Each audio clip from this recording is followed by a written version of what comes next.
right, welcome in once again, Lings and Queens. I'm AC, that's Red Mage JR, and this is the IG Alpha Divisional number 7, brought to you by itsgosu.com. Red Mage, we got a stacked field tonight. We got a lot of action ahead, do we not?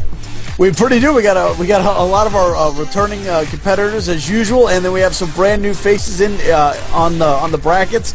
Really can't wait to see what a lot of these guys and girls can do today. So we're going to be kicking off with Legacy versus Drac PvP on ICC Cup. ICC Cup, yeah, okay. No, IC Cup. IC Cup. IC Cup, okay, yeah, because I keep thinking that I need to add in more CCCs or something like that. But yes, it's a test bug right there. So we're going to get into the game right now. All right, as we're counting down, heading forward into this very first matchup. Again, this is the IG Alpha Divisional number 7, brought to you by itsgosu.com, and of course brought to you by our sponsors, Hypocrite Games, Cyberground.us, Max Integration, and Sanyamabushi Jujutsu and Combination Goju Ryu School of Self-Defense. You can find them at sanyamabushi-goju.com. All right, so Red Mage, we got that contest going on tonight as well, too. We sure do. You want to tell them about it? Oh my goodness! Sorry, the backup audio. Yeah, so we're definitely doing our contest as usual that AC and I like to do, where we're going to run through a bunch of nerd movies and references and things like that. And your job is to basically figure out 3 out of the whatever total number we have. We never really set a cap. We just kind of keep going, whatever comes natural, whatever we can feel free to snag in there. So all you've really got to do is just think of 3 there, and you're going to send us your guesses to contest at itsgosu.com. Now, the only real thing that, that's like a requirement is that you have to be a follower of ours on Justin TV. So if you hit that little follow button when you send in your 3 guesses, just make sure to put your little Justin TV tag there just so we can verify that you are a Justin TV follower. And then we'll put all the winners into a pot, so to speak, and then we'll pull. I guess we'll give away. We're back down to 1 pack a night now. We gave away our 2 packs last night and 1 pack tonight. So only 1 winner tonight. So just make sure that you're paying attention to what AC and I are just kind of fumbling around, because we do like to squeeze those references in a lot. And we kind of go everything from true nerd movies all the way back to the black and white classics. So you have to, sometimes you got to pay attention. Now the cool thing about this is you actually have till 3 a.m. Eastern Standard Time. So that way, if you want to go back, watch the replays, watch the VODs again, and try to see if you can find out some more. And you're more than welcome to put 4 or 5 guesses in there if you like. If you think one of them might be wrong, you can go ahead and put a little extra, but of course you'll only get credit for 3. So that's always a big thing. And what you're actually winning is you're going to be winning some of these special edition Planeswalker Magic cards. They were only available at the 2010 New York Comic Convention. These things are pretty hot. They go for about $15 a piece for the standard regular old ones that you could buy in the store. They went for about $15 a piece. But these little suckers, they went for quite a bit more at the convention. And I have yet to see them pop up on eBay as far as the packs go. But the individual cards, I've seen them go as high as about $120 for a card, because they're just that wicked cool. So so again, all you really got to do is just pay attention for 3 movie references that AC or I make, and just go to contest at itsgosu.com. Send us at least 3 of your guesses right there, and your Justin TV ID, and then hopefully you'll win. And then if you win, of course, the great people behind the scenes there will send you a nice congratulatory email, and send your cards out immediately. Yep, absolutely. So keep your ears peeled a little bit for some obscure movie references. Some obscure, some more mainstream. Doesn't matter. If you hear us mention the name of the movie right after we make the reference, though, it doesn't count. It's going to have to be references that we make without actually mentioning. So anyway, jumping right into things. By the way, I just want to point out, you see your computer is slowing down the game. That's coming up when relatively nothing's going on my screen right now. The reason is the air conditioning is actually out here where I'm working and doing the stream, and it is so friggin' hot. It is like 85 degrees in here, so bear with me on that. You probably can hear a little bit of a hiss or something on the microphone aside from my voice. That is the 3 fans I have running to try and keep a little bit of airflow in here. So hopefully you guys are a little bit more comfortable than I am. But taking a look at both bases, we see Drac spawning over in the 3 o'clock position. On one gas, arcing towards what's almost certainly going to be a 4-gate. Now throwing down his 3rd, and the 4th I'm going to imagine is going to come up quite soon. Back here at Legacy's base down at the 6 o'clock position, he's got both gas up, going with 3 gates at the moment. We'll see if he decides to tack on that robotics facility or not. Oh yeah, and last night we saw a lot of good PvP action in our beta divisional tournament. So if you didn't get a chance to check that out last night live, and feel free to watch the VODs. They're right there on the Justin TV or in our YouTube channel. We do upload those to both sites, so that way if you're trying to watch it on your mobile phone, sometimes Justin TV can be a little wonky on the phone, so that's why we make sure that they're uploaded to the YouTube. But yeah, we did see some interesting gameplay there. We saw the motherships, we saw the carriers, and some very clunky 4 gates with some not quite right 3 gates. So right. Hopefully today, being that a lot of these competitors are in our gold, platinum levels, we'll see a little bit more refined tuned builds here, and get to see some actual action. I know last night you and I were just, what are you doing? Stop standing behind your bases. So hopefully we'll see a little bit more aggression. 4-gate moving out here for Drac already. He's got the 4 gates down. It's just about on time. At the same time, Legacy's getting pretty active on the map. He's going to run into this army here of Drac. Legacy actually went straight for the Twilight Council following the 3 gates, so it's going to come down to control here. Drac is 1 warp in behind at the moment, but he's making it up with these zealots as they're chasing these stalkers of Legacy all the way back to his base. The probe's out there. He's going to be quite safe, going to be free to drop down the pylon whenever he chooses. And yeah, right now Drac opening up that 4th gate as well. So I'm really going to depend on exactly how Legacy wants to try to use this Twilight Council. Looks like he's just going to forego it for the moment, realizing he's in a little bit of trouble. Going to have to get up that 4th gateway if he's going to hope to defend this pressure from Drac. Oh yeah, absolutely. He either had the opportunity to drop down the fourth gateway, or to put in that DT shrine, or the dark shrine, maybe get some DTs in. But that would have been very, very risky. Consider that Drac is directly outside of his ramp right now, and the last thing you need is somebody banging on your front door while you're trying to get that special surprise. Oh yeah, well, and that dark shrine, I swear it takes so long to build, man.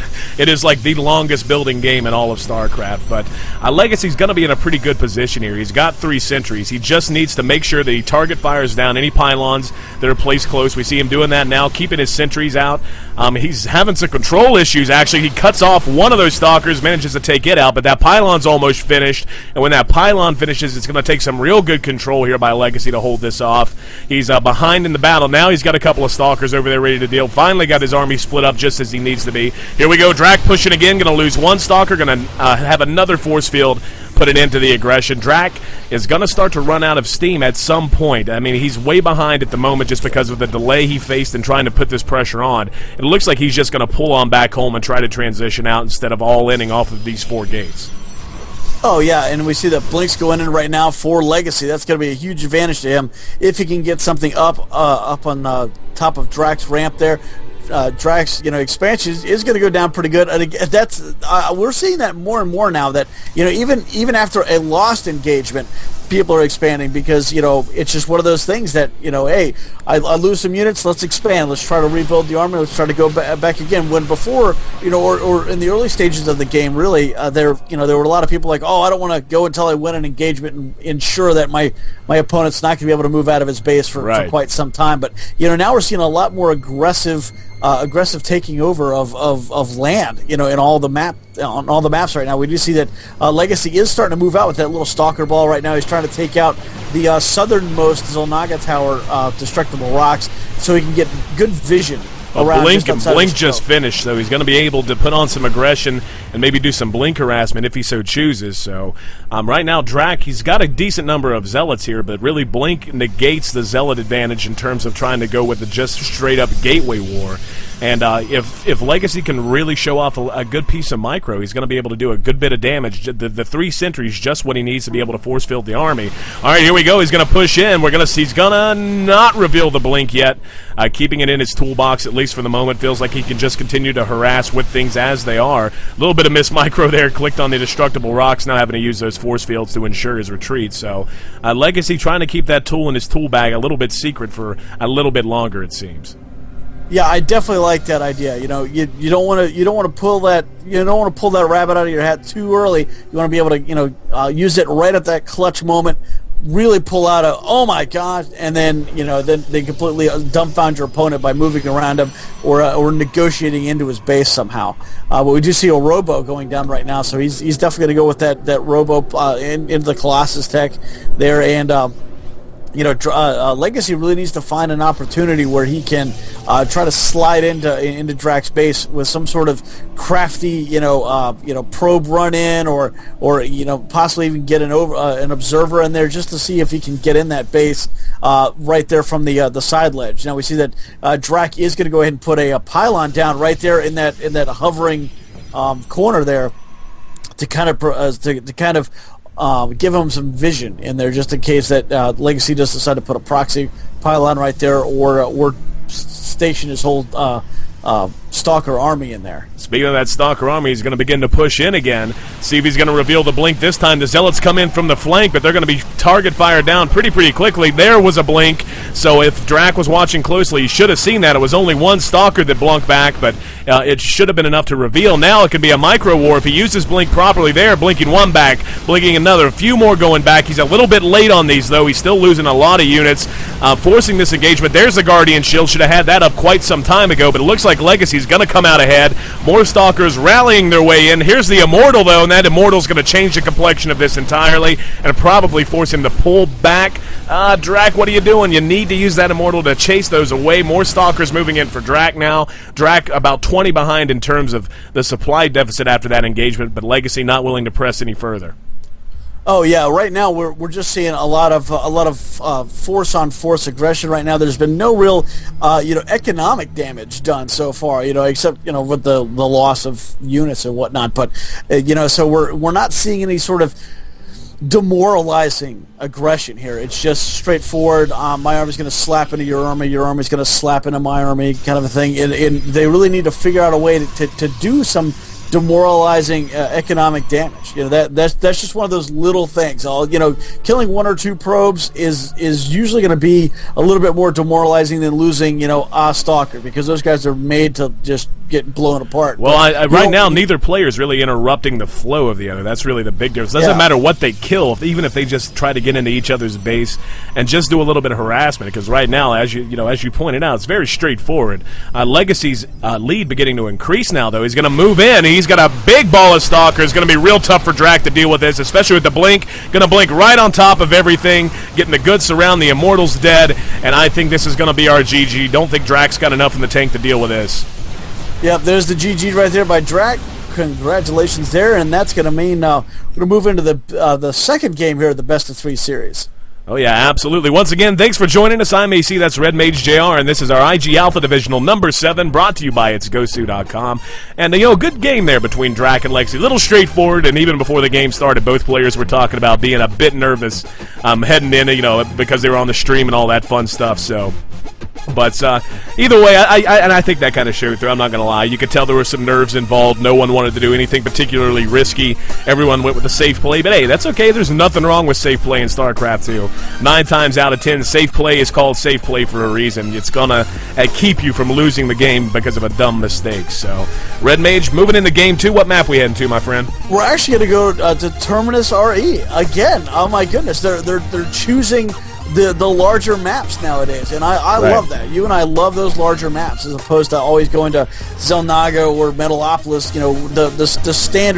The standard gentleman's agreement maps are starting to become a thing of the past. Now there's a lot more variety going to those larger maps, giving themselves more room to play. Oh yeah, and again, given that they were nervous before, I wonder if that plays into things, because it's you feel a lot more comfortable on a large map, like you've got more of a margin for error in terms of maybe making a mistake or what have you. Either way, thanks so much for joining us, guys.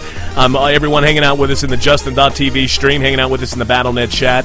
This is the IG Alpha Divisional number 7, brought to you by itsgosu.com, and of course brought to you by our sponsors, Hypocrite Games, Cyberground.us, Max Integration, and Sanya Mabushi Jujutsu and Combination Goju Ryu School of Self-Defense. You can find them at sanyamabushi-goju.com.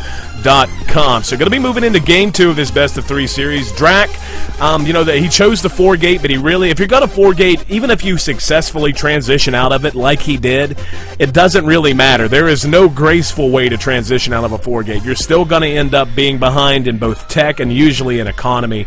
Your probe count's going to be very low, and Legacy really just rode that advantage to the win there in that first game. Oh, yeah, you're absolutely right about that, AC. Just more and more things going wrong. And Source Odin was asking why he's always behind in the brackets. Well, Source Odin's because everybody's afraid to take you on. That's why they take so long to get there. It's not so much I don't want to get into the I don't want to I don't want to win. It's I don't want to play Source Odin and lose. That's exactly what's going on. You got to look at it in the positive light there, my friend. That you got the buy this week from the computer. So that's exactly why. So. Oh, we love you, buddy. Oh, yeah, Source Odin, a guy that comes out to almost all of our events.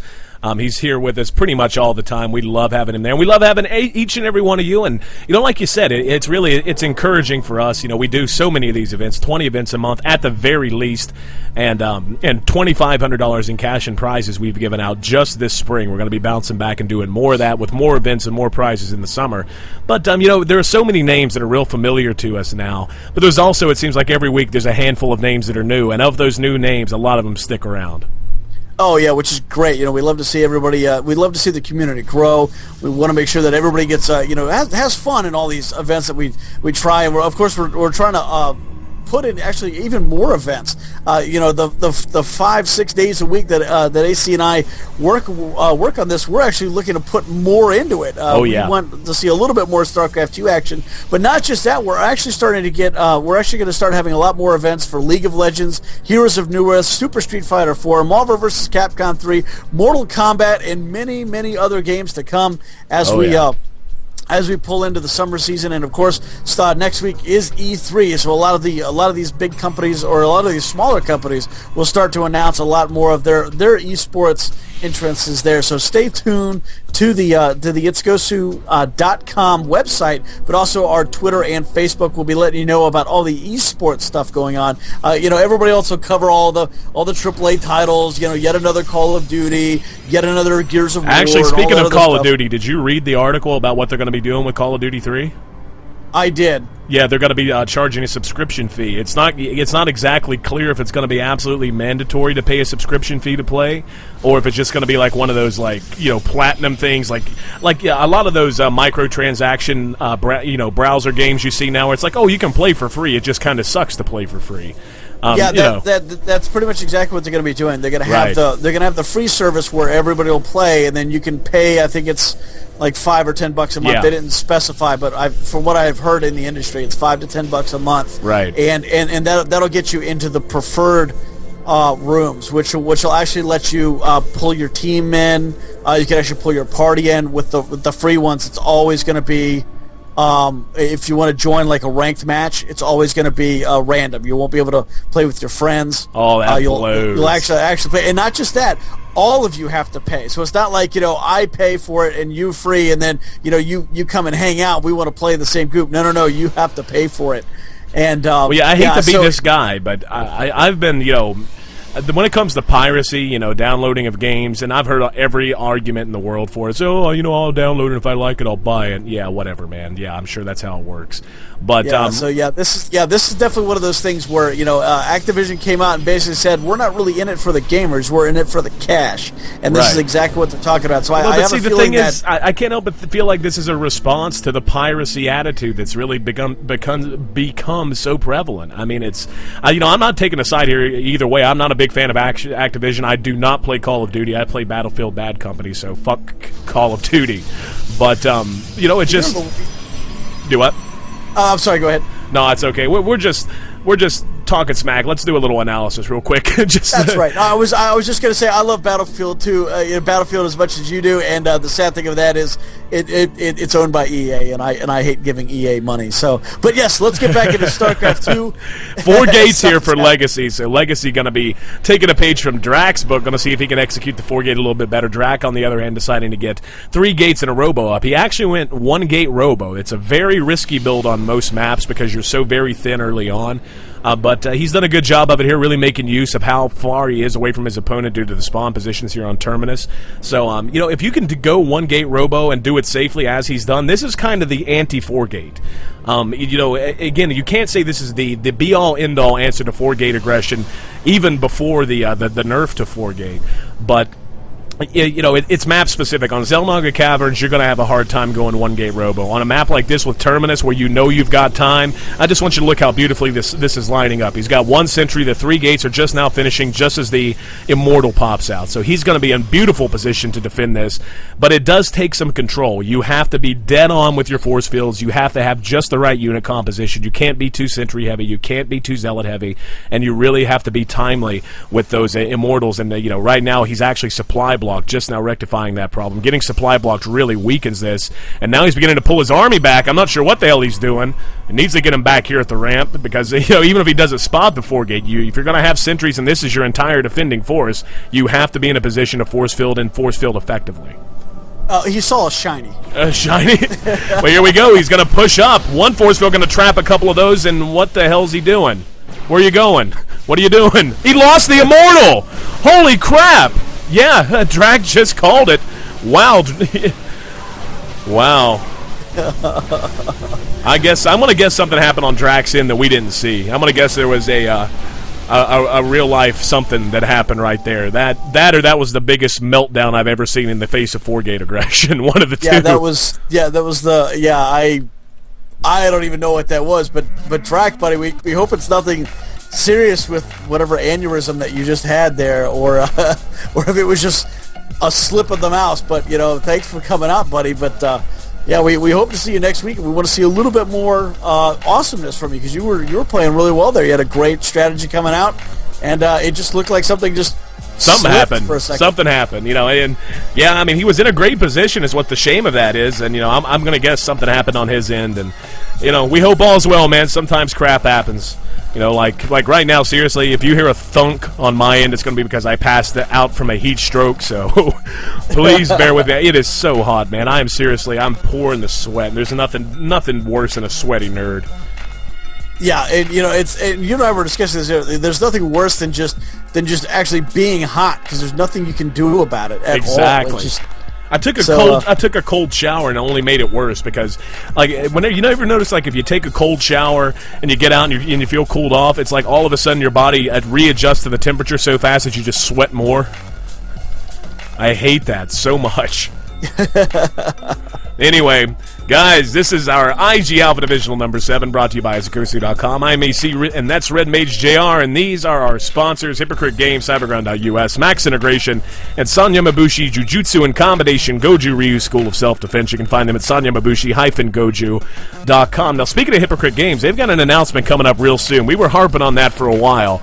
They're supposed to be announcing something about their game right around the time of E3, right? Yeah, they're supposed to announce something next week. They didn't say what day. They just said that they're going to be announcing something during the E3 proceedings there. Probably, I don't think they're going to be at one of the big 3 press conferences. I think they're just going to do it during the normal times. Right. But yeah, they'll be talking about the game, and they'll actually I think they're either going to have something playable or have a trailer or something. They would not say exactly what they're bringing. They're working on a lot of things right now. I know I was talking to a couple of the people that work there, and they said that they're literally having to sleep at their desk. They're trying to get something out as fast as they can for E3 specifically. So I know a lot of my friends in the gaming industry right there are in the same boat. That they're all just right there, ready to, gunning hard, and that's that unfortunately is unfortunate, because that is like my one biggest beef with the game industry is those timelines like that. So, but yeah, I'm still trying to get out of them whether or not it's a code name, it's actually something cool, or what is it. So, hopefully next week all the answers will be revealed. Right. About what Bob versus the Rubber Duckies the real-time battle simulator actually is. Of course. So. All right, we're going to be moving in to watch two guys we know very, very well, Source Odin and Andrew. These are two guys that come out for every event they can compete in. We see them in IG Cups and King of the Hills and Alpha Divisionals. We see them all the time. We love having them here. I'm AC, that's Red Mage JR, so thanks again, guys, for hanging out with us. Don't forget the contest we're running tonight. Listen in for any movie references you hear Red Mage and I make. Just jot down 3 of them at any point, then you can email those plus your Justin.tv screen name into contest@itsagosu.com. The only other thing you have to do is make sure you're a follower of us on Justin TV.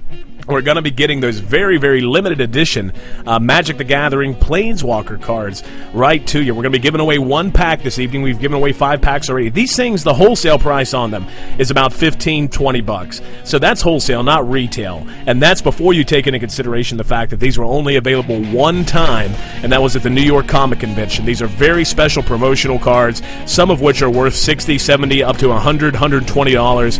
So make sure you if you're listening in, you're watching some good StarCraft, putting up with Red Mage and I, great. That's fine. No reason in the world not to be listening in for our movie references and get involved in that contest. So, and you know, if you really like us, if you really want to do us a favor, hit like, hit tweet, and all that fun stuff. Not for us, but because it makes these guys happy. All of our sponsors give us more money every time those numbers go up. It's like an MMO except for real money, you know.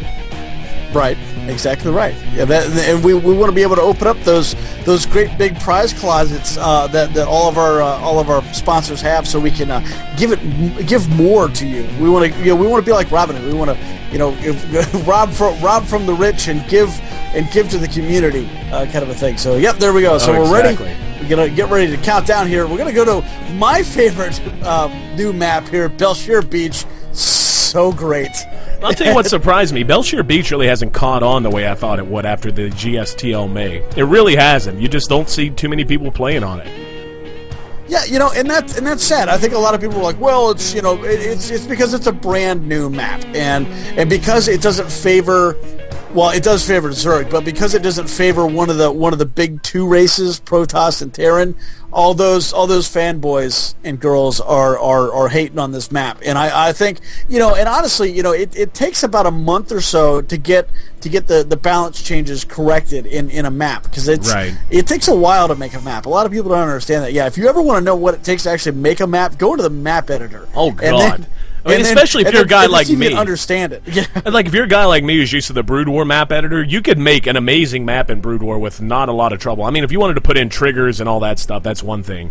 I like to try and put together campaign-style maps, but yeah, I mean, like if you're going from like the Brood War map editor, the first time I opened it up, I was like, hey, I'll screw around and see if I can make a baller map because I'm awesome and I know how to make maps. And after a while, I just have like this gigantic mountain in the middle because I can't quite get my head around the 3D modeling of the terrain. And it's just like, hell with it. So we're going to have a TVP here. Source Odin going to be spawning in the red down here at about that 4 o'clock position. Andrew going to be our orange Protoss hero right around that 10 o'clock position. So, you and I have had a lot of conversations about this map. It's not that this map really favors Zerg, I don't think. It's just that Zerg can play the normal way that they would, while the other 2 races kind of can't if a Zerg's on the map. It's not to say that like Terran's at a distinct disadvantage on this map, or Protoss, or what have you. It's just that Zerg can use their Zerglings especially their Zerglings, I should say, in a bit of a different way, or not necessarily different, but more effective way so far as the dart in, the harassment, the attempt at the run by, and that's owed largely to the fact you have so many entrances leading in to the 2nd and 3rd expansions, which are kind of necessary. You've got this first one, a little bit of shrubbery there that kind of blocks vision. You've got this 2nd entrance right beside it with the destructible rocks. Then you've got this loop around all the way back that leads directly into the 3rd, and it just favors Zerg in the fact that they're always going to be looking for holes in the holes in the dike, so to speak, to poke their nose in. And Protoss and Terran have to account for that on this map a lot more than they do on any other map. Oh yeah, and what's nice is you can actually be a one-base Terran, so to speak, on this map, because you can easily wall in there at that little choke point there, and you can station a couple of tanks up there on that ridge and really just shell everything down, almost completely covering your natural right there if you so decided to take it at some point. But yeah, so there's a lot of room and a lot of little nifty things that you can do with this map. I know when we first put it in the map pool, a lot of people got really confused by it. I know we saw somebody try to make a ginormous wall in Yeah, there well, in the center. Yeah, they forgot about the ramp up to the third, so they just got walked around. And then, yeah, just absolutely insane. So yeah, this is one of those maps that you can do some serious damage. You know, it definitely favors Reapers and drops and Blink Stalkers. You can do a whole lot with this map, and I think it's just going to take a little while for people to play it. And that's the sad thing, is people don't want to play it because it's new. They don't want to have to deal with. It's not on the ladder either. That's the big thing. Is right now. Yeah, it's not on the ladder. Yeah, and it's one of those things where it's, you know, it's a good and a bad thing. Right now at this moment, there seems to be a bit of a obsession with ladder ranking throughout the greater StarCraft community. I mean, not to say that you know, ladder ranking and playing on the ladder wasn't always a big deal and something the majority of competitive players love to do. But you know, maybe I'm just imagining things. But it seems like everyone is very much obsessed with making it. If you're a top tier player, everyone wants to be a grandmaster now, and it seems like everyone feels like they can't really be considered a serious player or a player who's knowledgeable and good at the game unless they crack into at least Diamond, if not Masters. And because of that, you just see there's so much focus on playing on the ladder instead of just really experimenting with mechanics and the game as itself. You know, it just seems like experimental play has way slowed down in the last 2 or 3 months. Yeah, nowadays it's just it's cheese till you can get to the gold or diamond level, and then learn how to play the game, or then start to develop a strategy to get into masters, grandmasters. I mean, I've actually seen some upper level masters, lower level grandmasters that are really horrible at the game. Like they get supply blocked a lot. Right. They have bad sim cities, so it's just one of those things where I think people are just, you know, because you grind out your matches so quickly that you're able to go through. But if we look now, in Andrew, he's building a pylon up there on that upper part of the ramp there in Odin's base. This is going to be absolutely amazing, and I don't think he even knows that it's there. Looking at his, I think this might be the first time Odin's played on this map. They were bantering back and forth a little bit if they had played. I can't remember what it was. Oh my goodness, he killed one of the fauna. The Scantipede. He killed the Scantipede. Alert the Copperloo Sector Flora and Fauna Relief Fund. That's right. Yeah, how dare you? But yeah, this is going to be very interesting. If he can, if Andrew can pull this off, he will be able to warp down into the bottom level there and see that expansion being made now by Source Odin. You know, because again, Andrew sees it right there, but you know, there's very little out there for Andrew. He's starting to move out right now, and there's not a whole lot that's going to be able to stop him once Andrew starts so look at this. They're going to pass. They're going to pass with the Source Odin going up the right ramp while Andrew walks down this left. So he's going to be kind of naked whenever Odin decides to walk in. He's going to have to push that advantage now to hope to pull Andrew's forces back. He's going to catch this Immortal. Oh, yeah, that Immortal, such a big loss right now. This is such a small force by Odin. And, yeah, we're going to see Andrew decide he's going to pull back to try and deal with this. And in the meantime, I really like this play. The fact, wow, there's a force field that's useless. That's about the most useless thing I've ever seen in my life. And then he suicided the sentry in just to, just for the hell of it, I guess. But Odin doing a great job here, targeting down the pylons, taking the guaranteed damage as he can. There's some good force fields. Going to keep those Marauders and Marines from kiting back. So Odin going to lose his entire force, and now's the time when he's... Oh, actually, this pylon's been discovered just as the command center floats over for Odin as he's trying to take his expansion. So Andrew not going to be able to make use of that. And really, I was just going to point out before that little engagement back at Andrew's base, a pylon like that's hidden in a very obvious position, but it hasn't been spotted. You really got to pick your shot with it, because it's not like you can warp in 4 zealots right beside your opponent's army and make it, worthwhile. You kind of have to sit on it for a little while, and sometimes just because the opportunity never presents itself, you kind of lose out on the opportunity to really make use of it. So Andrew beginning to counterattack now, gathering up the western slope, going to lead with these zealots. So this should really be favored by Odin. Great force fields though, forcing the Marauders to take a little bit more damage than they should have as they retreated. That observer there with his army means that he's going to be able to run down to the bottom of the ramp and still have high ground vision if he so chooses. But now the concussive shell is finished, so another force field goes down, and now it's just going to be a micro war. Andrew's force is much, much more imposing than those of Odin. Odin, though, kind of has the brute force strength sort of an advantage here. I think that's going to be what's going to force Andrew back to regroup. Oh, yeah, and Andrew right now going back and regrouping there by that pylon just outside the destructible rocks there. Now he's going to move back in again with a bunch of kind of recentering that army a little bit, trying to put some of those zealots up front. and put those stalkers a little bit further to the back. Nice job there. It's exactly what you want to do when you have a few seconds to breathe like this. Make sure your army is set up properly. You don't want to put the wrong unit in front and have that just absolutely get tanked. We see that Odin right now going for a ton. There's some more good force fields trying to cut off some of those Marauders. Andrew's forces have been bolstered quite a bit, and as we were taking a look back at home, Andrew did tack on a 4th warp gate and cease production out of his robotics facility, so he stopped tech entirely. Still hasn't taken in any sort of an expansion. He's getting very close to all-in territory. If he doesn't expand soon, he's going to see Odin just explode into his face, and I think he knows it. That's why he's trying to do what damage he can. If he can pick off this command center, that'd be huge. So the Marauders doing their job kiting all this, but more Zealots moving in now for Andrew. And Andrew, yeah, he's going to get this. I'm not sure why Odin's not trying to repair the command center. Gonna lose the command center. That's huge for Andrew. All the SCVs being pulled off now. Even the mules trying to get involved in the action, chasing them out, trying to throw minerals at him or whatever the hell the mules can do. But Odin really in a lot of trouble now. Andrew gambled and it paid off. Oh, yeah, and sort of that whole thing was not making anything out of those unit-producing structures, completely wasting that 1,100 minerals that he had, although he's right there at the supply. He could have taken 2 seconds, dropped down 2 supply depots in some random location and started building units again. That just absolutely frustrates me that it took him. He didn't build anything and then had to yank his entire production line off in order to do some sort of damage. If they had all lost, that would have been an all-in situation, and we wouldn't have this kind of standoff at the moment. Right. That is absolutely infuriating when you see top-level players not live up to their potential. I hate to sound like the teacher or the parent there. But live up to your potential, buddy. You got to get in there. All right, Andrew's going to move back in here. This is not going to be a good push. That medevac can make all the difference. Some good force fields, though, cutting off at least some of these. Odin really making a big mistake trying to move back and retreat, taking a hell of a lot more damage than he should have. Should have just stood and fought.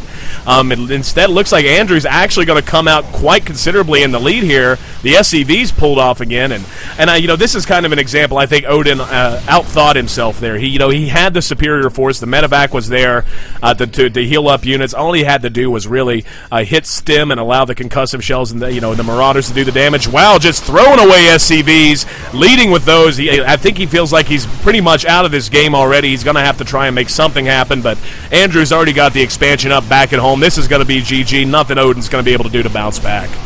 Absolutely not. Yeah, he's down to, I think, just 2 workers now at the moment. Yeah, he's down to 9 harvesters at the moment, but I think most of those are actually in the middle of this engagement right now. Down to 7. 4 of them are right there repairing the medevacs, and just a few of them mining back at home. Yeah, there's not a whole lot that he's going to be able to do, and he pulls them off again. Go back and mine. Well, yeah, really, if you're going to do this, if you're going to pull all of your SCVs for a desperation, yeah, you may as well reach down, find the G key, tap it twice, and move on to the next game. Exactly what he's going to do. So Andrew jumps out to a 1-0 lead over Source Odin here in this round of 16 or round of 8. I can't even remember which round we're in. Let me double check that for you right now. Either way, in the round of. I think it's 16. We're in the round of 16. Yep, some round of 16 action here at our Alpha Divisional number 7, brought to you by itsgosu.com. You're so right, AC. Go to itsgosu.com, see everything that we have going on. There we have 4 to 5 events a week, going for every single level of play, which is fantastic. So even if you're a bronze leaguer like me and you want to get into some good tournament action, fear not. Every Monday night we have most every Monday night we have our beta divisional tournaments, and then on Tuesdays like today we have our alphas, and then tomorrow's are our megas, where you can see the diamond grandmaster events, and then of course once a month we have our Gosu Cups, and we have our LAN events. All kinds of great things going on here at itsgosu.com. And again, don't forget to follow us on Justin TV, follow us on Facebook and Twitter, because next week we're going to be putting out as much information as we can get our hands on all the great stuff dealing with esports next week during E3. So make sure you get all the latest action there. Oh, yeah, absolutely. So thanks so much, guys, for hanging out with us here in the Justin TV stream. I'm AC, that's Red Mage JR. And as always, these are our sponsors, the guys who help make this possible. Hypocrite Games, Cyberground.us, Max Integration, and Sanya Mabushi Jujutsu in combination, Goju Ryu School of Self-Defense. You can find them at sanyamabushi-goju.com. So yes, Forklift Alberta, any prize? Yes, there is a prize. The prize is 1 hour of coaching with Revolution of Team Revoki. The guy won the DC Land number 5. So you're going to get 1 hour professional coaching matching with a Grandmaster level player, a guy who's going to be a true competitor, not just going to show up, but actually has a chance to compete and go quite deep into the action in MLG Columbus. So keep an eye on him, and good luck to all of our competitors trying to earn that hour with him. He's a great guy, a guy that we know very, very well, and he beat out some pretty amazing players to take home the gold at the DC Land number 5. Oh, yeah, and that's going to be, that was a huge win for him right there. And, a lot of people are like, oh, well, Avalo wasn't there, that's why he won. He still defeated a huge amount of field in there, and kudos to him. Oh, yeah. For doing that. It was pretty awesome to watch him do that, and then go real far again in the IG land event number 1 this past Saturday. You guys, of course, can watch all those replays on Justin TV there, or on the It's Gosu channel on YouTube, if you want to watch them on your portable device.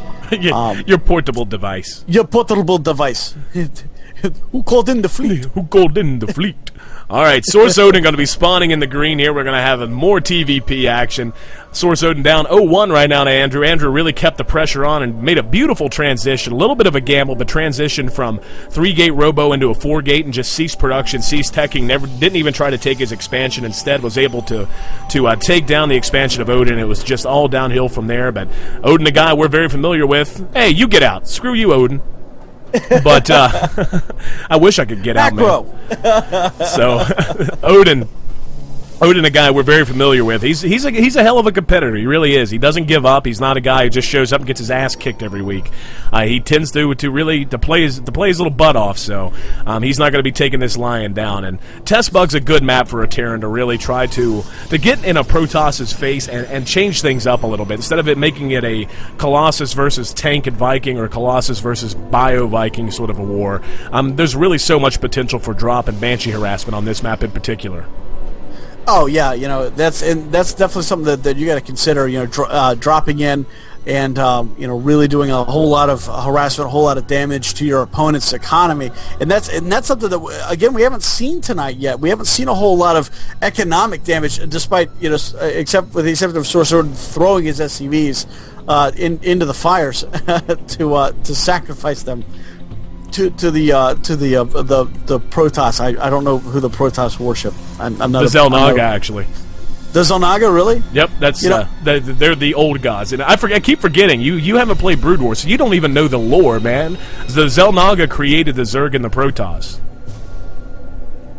Well, that was a mistake. Well, the whole idea was, like, the lore behind, the original StarCraft was the Xel'Naga were like these crazy hyper-advanced alien critters who, messed around with genes and DNA and all that. They created the Protoss first. They were supposed to be the purity of mind. It was like purity of essence versus purity of mind or something like that. And the whole idea with the Protoss was they were communally linked telepathically, so they were always going to be getting along and all that. But the problem is, then they started to argue about the gods. They went to the Eon of Strife, as it were, the big war that shattered all the Protoss and the different tribes, and the Xel'Naga abandoned them, and there's all that. But then they went and made the Zerg, which was purity of essence. And basically, they're the true hive mind, so to speak. That's what the Zerg were supposed to represent, and that's what the lore of Wings of Liberty, kind of began to tie up. It's like, oh, the Xel'Naga might be bad guys, and it's kind of like, they make it like the one really bad guy is like a fallen Xel'Naga, sort of, like a bad guy Xel'Naga. So we're probably going to see the good guy Xel'Nagas and all that. And yeah, by the way, spoilers ahead. Screw you. It's been out a year, man. You should know by now. A little more, yeah, because I actually just started reading the original. I went to the McKay's bookstore here in Manassas, and we got a proxy barracks. You have to finish that thought here in a minute. We've been kind of bouncing around. I was talking about all that. There's a proxy barracks here for Source Odin, so definitely looking to change things up. Going to be putting on 2 racks pressure. The first rack's back at his ramp. He's completed the wall off. Going to move in now with 1 SCV and 3 Marines. He's just going to wall off. Looks like at the bottom. Yeah, I'm not the biggest fan of this. If you're gonna put on some early racks pressure, walling off at the bottom, not always. He's gonna be real careful. Okay, he did manage to pull him back. If he wasn't careful, he could have very easily had all 3 of those Marines caught there by a force field. So Odin, yeah, just gonna cancel the bunker now. It looks like he just wants to push. 6 Marines. He's going to have to be real careful. Andrew, if he's dead on, no, just not going to force field at all. And that's not going to be enough because now he can pull the Stalker back. Now he just needs to regroup there, let the rest of the Marines work their way up. No, don't run into the base. Come back. Where you going? Don't do that. Come back. Build a bunker right there. Build a bunker right there, please. Get him! All right, oh my goodness. So there we go. But here's the problem: Stalkers just very, very, very violently rape Marines. Now the probe's enough to chase this away. If Odin had just kind of been a bit more patient and dropped that bunker immediately right at the top of that ramp, he really could have had Andrew set back for quite some time. As is, he's got the personnel to continue to pour on the pressure, but there's going to come a tipping point real soon where the forces of of Andrew are just going to be much higher and much more and pack a lot more punch than Andrew's. Oh yeah, and this is definitely going to be hard for him to try to come back from if he leads. Okay, I was going to say, don't lead him into your proxy barracks right there, but it looks like he's just going to go ahead and lift up and go home. The cuteness factor didn't pay off as much as and he's just so really far behind. Oh yeah, and that's the problem. Going for that's great, and yeah, he took out some units, whatever, but he's far behind in terms of he's 7 harvesters behind now. He's going to be way behind in the tech route. We see Andrew's already throwing up his expansion. He's already got up the robotics facility. So Odin, he's got a long hill to climb back up if he wants to have a chance to tie this series up.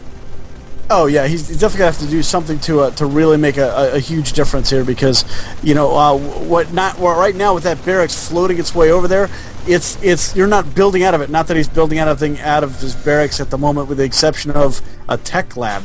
He needs to build stuff. Look at the mineral count right now for Odin.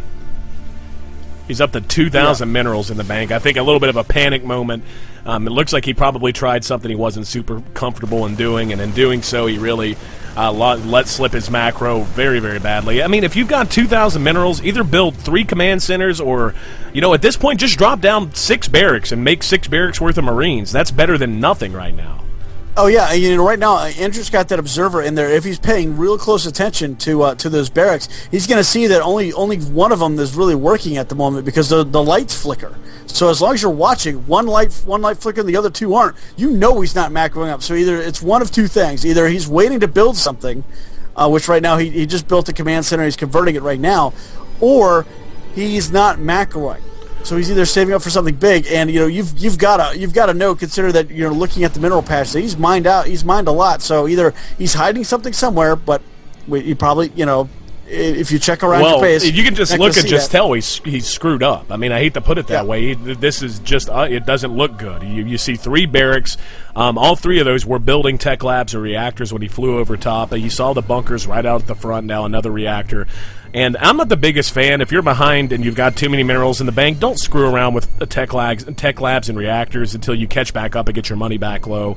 There's no reason to do that. Building a reactor instead of another barracks, it's very, very, the difference is very short in time in terms of the time it takes to build another barracks against another reactor. You're better off continuing to produce out of the single barracks while you get a second barracks up instead of shutting down production out of that barracks while you add on the reactor. Yeah, you're absolutely right about that, AC. That's just one of those little fine-tuning points right there. And yeah, you actually explained that to me too. And I've actually stopped putting reactors on my barracks and just throwing down a whole nother barracks. I know it's 100 minerals more, but honestly, my macro is still kind of sketchy. I've wound up in this 1,500 mineral situation a lot myself, and just throwing down 3 barracks right there will really help you out because you'll be able to produce Marines a lot faster, and then then you can go in for all your cute tech labs and right. There's a time for reactors. It's just not in the early game or not when you're trying to catch up production wise. It's one of those. It's kind of counterintuitive. It's like, I can make 2 Marines instead of 1, so I'd much rather do that so I can spend my money and catch up in production. But you're losing. It takes a long time to build a reactor. It takes, again, I think it's only about 10 seconds shorter to build a reactor instead of a barracks. So you may as well just get the barracks, and then if you get comfortable enough that you feel safe, then start tacking on the reactors one at a time. But right now Andrew's just miles and miles ahead. He's got 1 Colossus out already. The extended thermal lance almost finished. The upgrades going down out of the forge.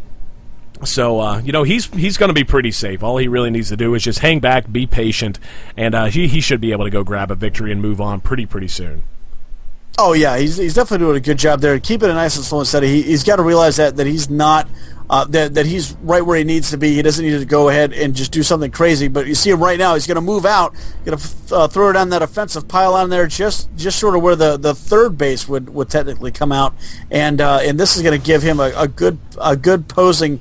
Or a good stationing area right there for his reinforcement forces, because he'll be able to come in at a nice angle, only being able to be hit by one of those barracks unless he comes all the way around and takes it to the front. Well, I love that he's expanding behind that too. Instead of expanding down at the 9 o'clock position, which would seem to be the logical choice, he says, nope, I know where I want my army, I know where I want to push from, I'm going to expand closer to my opponent because I'm the one on the aggressive now, or on the aggression now. So he's going to begin to push in, and he's going to catch these bunkers that are not loaded. Wow, Odin taking a long time to react. Now he's going to move in, but there's so many Marines in this mixture here for Odin, not going to stack up well against the thermal lances of those Colossi. Both bunkers gone. Odin just kind of falling apart in front of our eyes. The tanks make it out just in time to really shut this down, I think, and he's going to have to, Andrew's going to have to pull back and really put together a slightly better mix to deal with this. But the Colossus making their way back, more warp ins coming now, and Andrew, he beat that back, but it cost him. His army's now about half the size it was before. Really, he was saved by the fact that the tanks came out when they did. But I just love Andrew, the fact that he pulled back. He didn't go, okay, I should be able to win now, a move, and then just watch his army evaporate. Instead, he's playing very, very smart. Yeah, you're absolutely right. And he did a great job having that observer right there. He saw those Marines come out of the bunker, and he chose that exact moment to push. Great awareness there of exactly what's going on. And we see a drop forming up right now, and he's going to fly it a little too close. This is going to get seen. He's going to know it's coming. Yep, there you go. Turn it right back around. Don't even bother trying to push it, because you're just going to get you're just going to wind up with a whole bunch of dead Marines and Marauders. So yeah, very smart there by Odin to pull it back a little bit. But he has not rebuilt any sort of bunkers or anything there, and he's doing well. He's down below 200 minerals right now, he's and taking now a third it's Andrew going crazy. Yeah, by not really building a whole lot. Well, Andrew's got so many production facilities that if he skips one cycle or he's late on one cycle, you're going to see those minerals climb up. But that's kind of the mechanic of the Protoss macro, is you're going to see them get up around 700, 800 whenever they're up on 6, 7, 8 warp gates or whatever, and then you'll just see it evaporate as they warp in nothing but stalkers. So we see the size storms being researched right now for Andrew. And we like to see some good solid size storms there, especially when everything's pretty much right there in that choke point. In front of Source Odin's base. The Psy Storm throws me back to Brood War every time I see it. Back when I played Protoss, I worked so hard to work Psy Storm in pretty much any build I had, just because it made me feel like I was 14, 15 years old again, rolling noobs' faces with Psy Storm, watching Hydralisk evaporate into a big pool of blood. So much fun. But Andrew's just in a great position right now. He's got the leg charge on the way. That's what he's going to need to do to deal with the tank pressure, or the tank play, I should say. His ground weapons are up to level 2 now. Another forge going in, so he's going to have double upgrades coming out. And really, he's just making all the right moves. A little bit of Viking harass. Now, this is a terrible move. I hate this. I don't care how juicy the target is. Don't land your Vikings. And it looks like a small little. It's like, oh, he just lost a few units. Think about the cost of those Vikings. Okay, that's a considerable cost he just lost. That could have been equal to 7 or 8 Marauders, or even more Marines. So. Oh yeah, and right now we see that his third expansion right now has been sitting idle now for almost a minute and a half. Literally just done. Put him in the minerals. Put him in gas. Put him in gas. Do something with him. It's terrible. Yeah, and the saddest part about that whole thing is not only did he drop those Vikings and lose them all, he didn't even destroy the pylon. Exactly. He got literally nothing out of that. So I'm a big believer in, unless it's a true desperation moment, never drop your Vikings. You're better off bringing them back home or whatever. I mean, even the cute little, I'll go do some Viking harass. I'll fly over his base and drop in his mineral line. I don't care how many probes you kill. I mean, if your opponent's competent at all, he's going to chase you down, and you'll lose half of your Vikings just as they try to jump back up in the air again. So Odin's actually going to choose to push right now. I think that was spite right there, going after that pylon just for the hell of it. But he feels pretty good. Looks like he wants to stem it. He's trying to draw Andrew's forces into these tanks. Andrew, though, and showing some very good control. Very bad storms. Yeah, I was going to say that's the second bad storm. And just as I said, he was showing some very good decision making concerning his army, but the control on some of his finer units, some of his more fine-tuned abilities, I should say, a little lacking at the moment. But don't bunch them all up over there. Oh no, come on! Oh, you're gonna leave a huge gap on the right-hand side now. All right, he's gonna blink right on top of the tanks. That's just what he needed to do. Now the Colossus can rain down. There's some good storms, catching the heart all of Source Odin's units, and just look at that force evaporate down to 68 supply against the 113 of Andrew. Andrew took some losses, but he made up for the bad storms there. 2 excellent storms combined with those Colossus thermal lances, really just absolutely obliterating the army of Odin. Oh yeah, you're absolutely right. You need to treat size storms like banelings. Spread everything out. Oh yeah, no, absolutely, and be very active. There it is, the GG, well played from our Manor buddy Source Odin. Always a pleasure to cast him. He's a big fan of IG. Comes out to a lot of our events. Thanks so much, Odin. Congratulations, Andrew. He's moving on to the round of 8 here in our IG Alpha Divisional number 7, brought to you by itsgosu.com. You're absolutely right, AC. Now we're going to be jumping into a matchup here between our personal favorite for the matches, VP Minotaur and Dopamine. So this is gonna be pretty interesting here. Oh yeah, Glee joining us once again. Yep, Glee's coming with us one, and unfortunately there's no Glee tonight, which is why he's able to participate. Oh, we're so sorry. There's no Glee tonight, Minotaur. Although we are going to continue to call you Glee just because. Oh yeah, no, that's his name. Like I would give it, like if they had paid name changes, I would pay to have his name changed to VP Glee. I really would. Or I Heart Glee. Yeah. By the way, I'm just going to throw this out there. You know, we've been talking about all the games we're trying to feature here at itsgosu.com. Red Mage and I have been playing around with Rift a little bit. So if anybody's a Rift player, let Red Mage and I know. We'd like to get together with you. You know, we're still relatively new to the game, but we are playing around with it, trying to get acquainted with it. You know, we're both exiles from WoW. We're not the biggest fans, so. But, you know, of MMOs in general. We're both MMO veterans, but, you know, I don't know about you. I really like the way Rift feels and plays.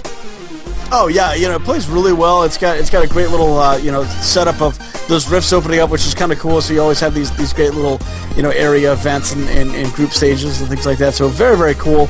And, you know, can't wait to dig even deeper into the game and really see what's going on. Oh, yeah, without a doubt. So, again, this is the IG Alpha Divisional number 7, brought to you by itsgosu.com. I'm AC, that's Red Mage JR, and these are our sponsors: Hypocrite Games, Cyberground.us, Max Integration, and San Yamabushi Jujutsu in combination, Goju Ryu School of Self-Defense. You can find them at sanyamabushi-goju.com. So, moving into our next game, Dopamine, VP Glee or VP Minotaur. And yeah, you'll probably hear me especially. I'm bad to do it. I'll probably end up calling him Glee most of the night. So, it's a term of endearment, though. We've been cracking on him quite badly for his bad habit, his dirty little secret that he loves to watch Glee with his girlfriend. But, well, it wasn't so much that he likes Glee. That's fine. He can like whatever the hell he likes. But it's that he, like, twice in a row, 2 tournaments in a row, he was like, yeah, I got to go, guys. You know, I might, I'm sorry, but, you know, you have to cast me at second in the semifinals because he's, you know, holding up our tournament to go watch Glee, so. Yeah, because he's got to do it. You know, I like how it's always, you know, it's the girlfriend show, and I watch it for the girl. Oh, yeah, blame the girl. Just admit it. Own it, man. If you're going to do it, stand up like a man and own it, you know? That's fine. Right, you know. Watching the Glee, you know, all kinds of things. You know, it's just one of those things where it brings us joy on a day-to-day basis when we get to hear cool things like that. You know, I got to watch Glee, and you know, it gives us something to talk about really when the days are long. Give you something to talk about. You bring the '80s back into my head all of a sudden. So, but anyway.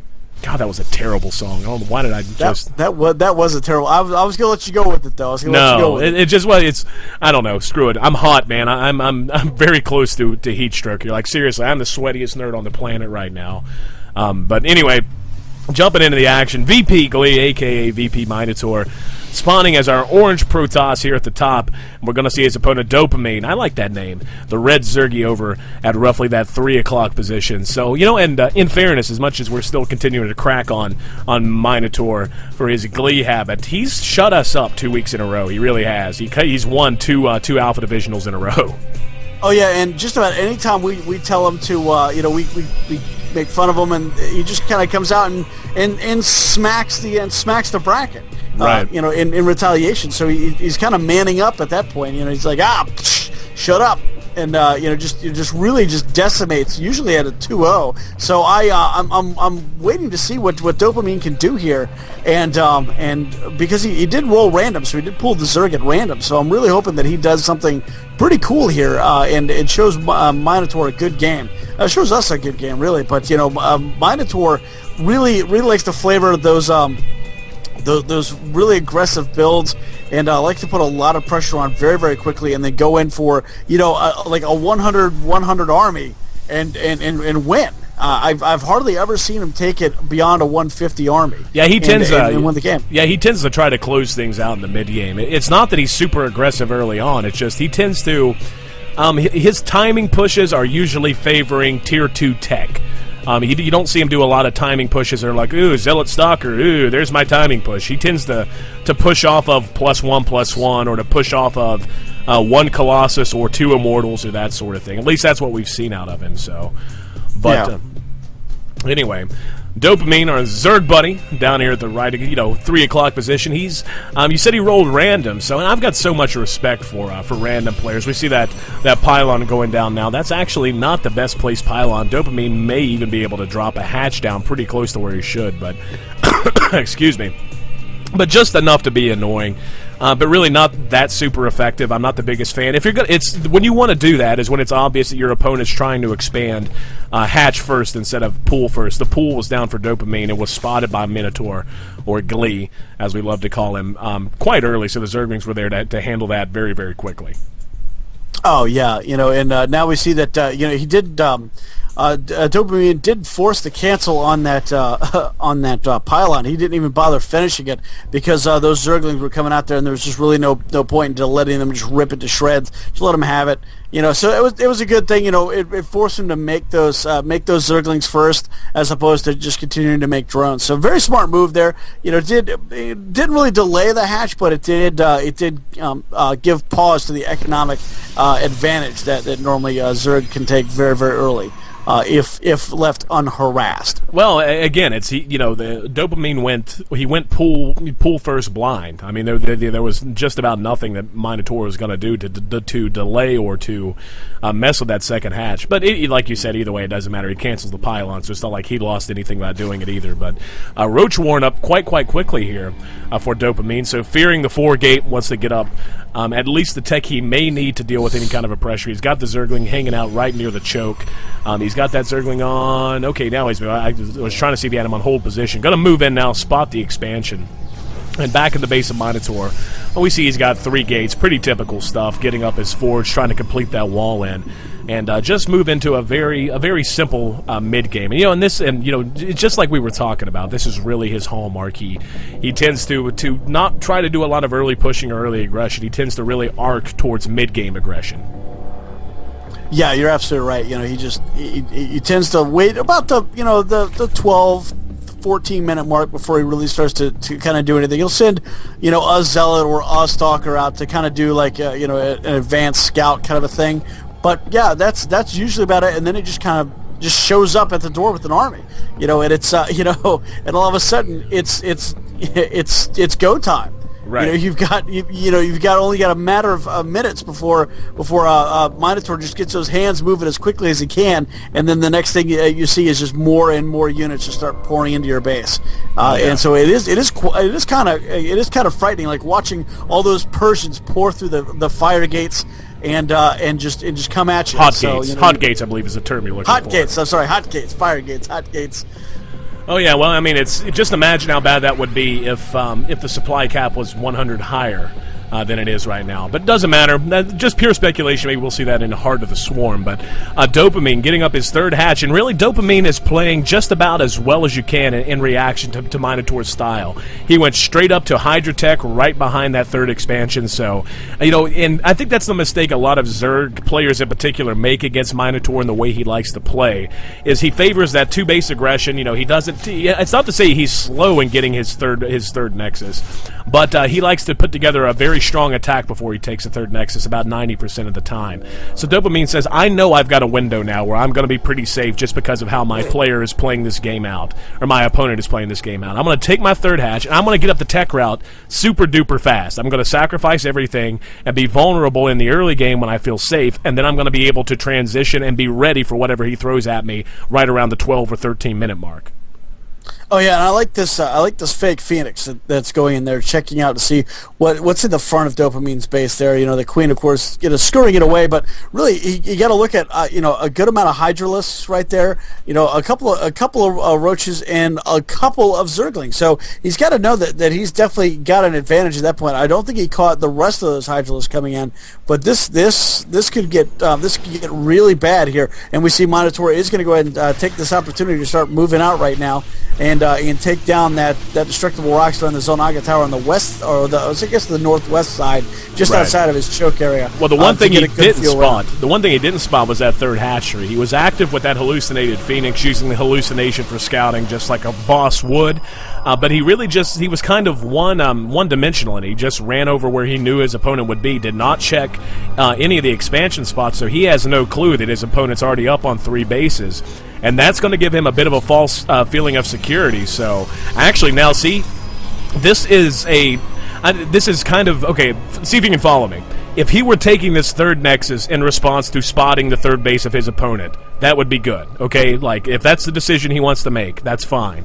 But in taking this third Nexus, because he doesn't see his opponent having a third base, that means he thinks that he can squeeze in that third Nexus without having to face any aggression. Now, Dopamine's going to have the extra larvae production off of that to start applying pressure, and Minotaur is not going to be ready for it because he's been focusing on his economy instead of trying to focus on his unit count. So he's got a decent little army here, but Hydras do so much damage. Looks like he's going to move in, just kind of kiting back and forth. Now, Dopamine's got to be extremely careful having this many Hydras in his mix.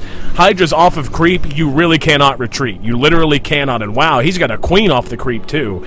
So she's not going to be able to waddle her ass back home anytime soon. So Minotaur, he's actually weak at the moment.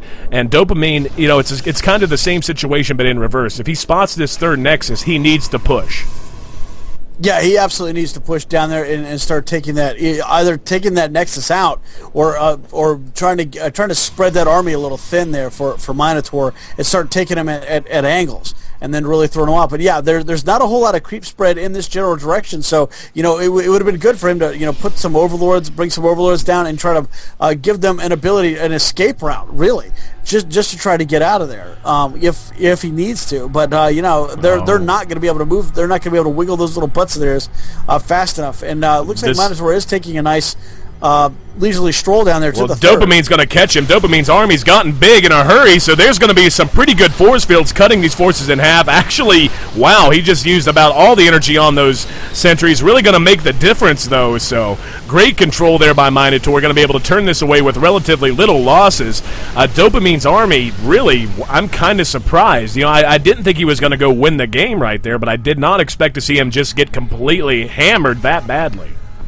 Yeah, he completely got obliterated there. Just great force fields and a stack of force fields there out of Minotaur. We see Minotaur moving in now, taking out all these creep tumors right now, receding that creep in about the next 40 seconds. There's not going to be a whole lot of it left, and we see just an umbrella of overlords right now protecting those roaches. But here he goes, throwing down these force fields, actually chopping off the attack path here of these roaches, keeping them out of contention for the moment. Ooh. While he rallies in more and more reinforcements, more Hydras and roaches trying to stream their way down. But just amazing force field usage. He's actually trapped a good little pocket of these guys against the wall down here. And Dopamine, I think, yeah, he's done. There's nothing he can do at this point. Yeah, he's definitely going to be running quite a bit behind there, and such great shields there by Minotaur, cutting off escape routes, basically putting everybody, in backing Baby into a corner, so to speak, and not letting him get out. Oh yeah, absolutely. So. Dopamine, he's going to hang in this. Another good force field. They're trying to cut off those forces. So there's the GGG, triple G's out of Dopamine, falling down 0-1 to VP Minotaur. VP Glee, as we love to call him, our twice defending Alpha Divisional champion here in our IG Alpha Divisional number 7, brought to you by itsgosu.com. Certainly there, AC. Go to itsgosu.com, see all the upcoming events that we have going on, not just for StarCraft 2, but for Heroes of New Earth, Leagues of Legends, Super Street Fighter 4, Marvel vs. Capcom 3, Mortal Kombat, and many, many more coming up. So if you have a suggestion for an esport that you would like, and not just one that just you and your buddies play, but one that you would that you play a lot. I know we've heard a lot of Team Fortress and Counter-Strike and things like that, but we're looking for other ones besides those.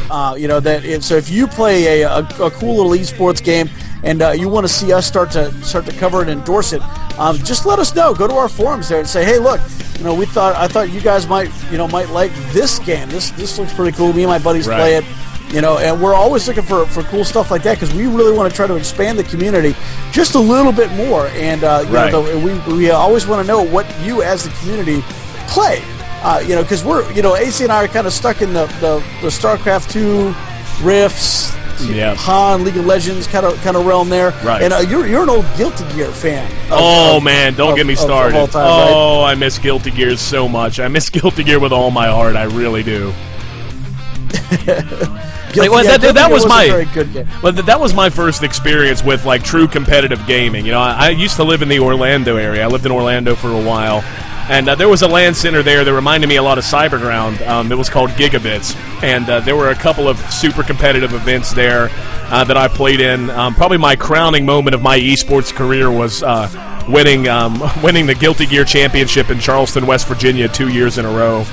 And all that kind of stuff. But it's just whenever I think Guilty Gear, that was my introduction to games that are more than just having fun. It's like games that are having fun but competing your ass off just to try and make yourself better the way you would if you were playing any other sport. You know what I mean?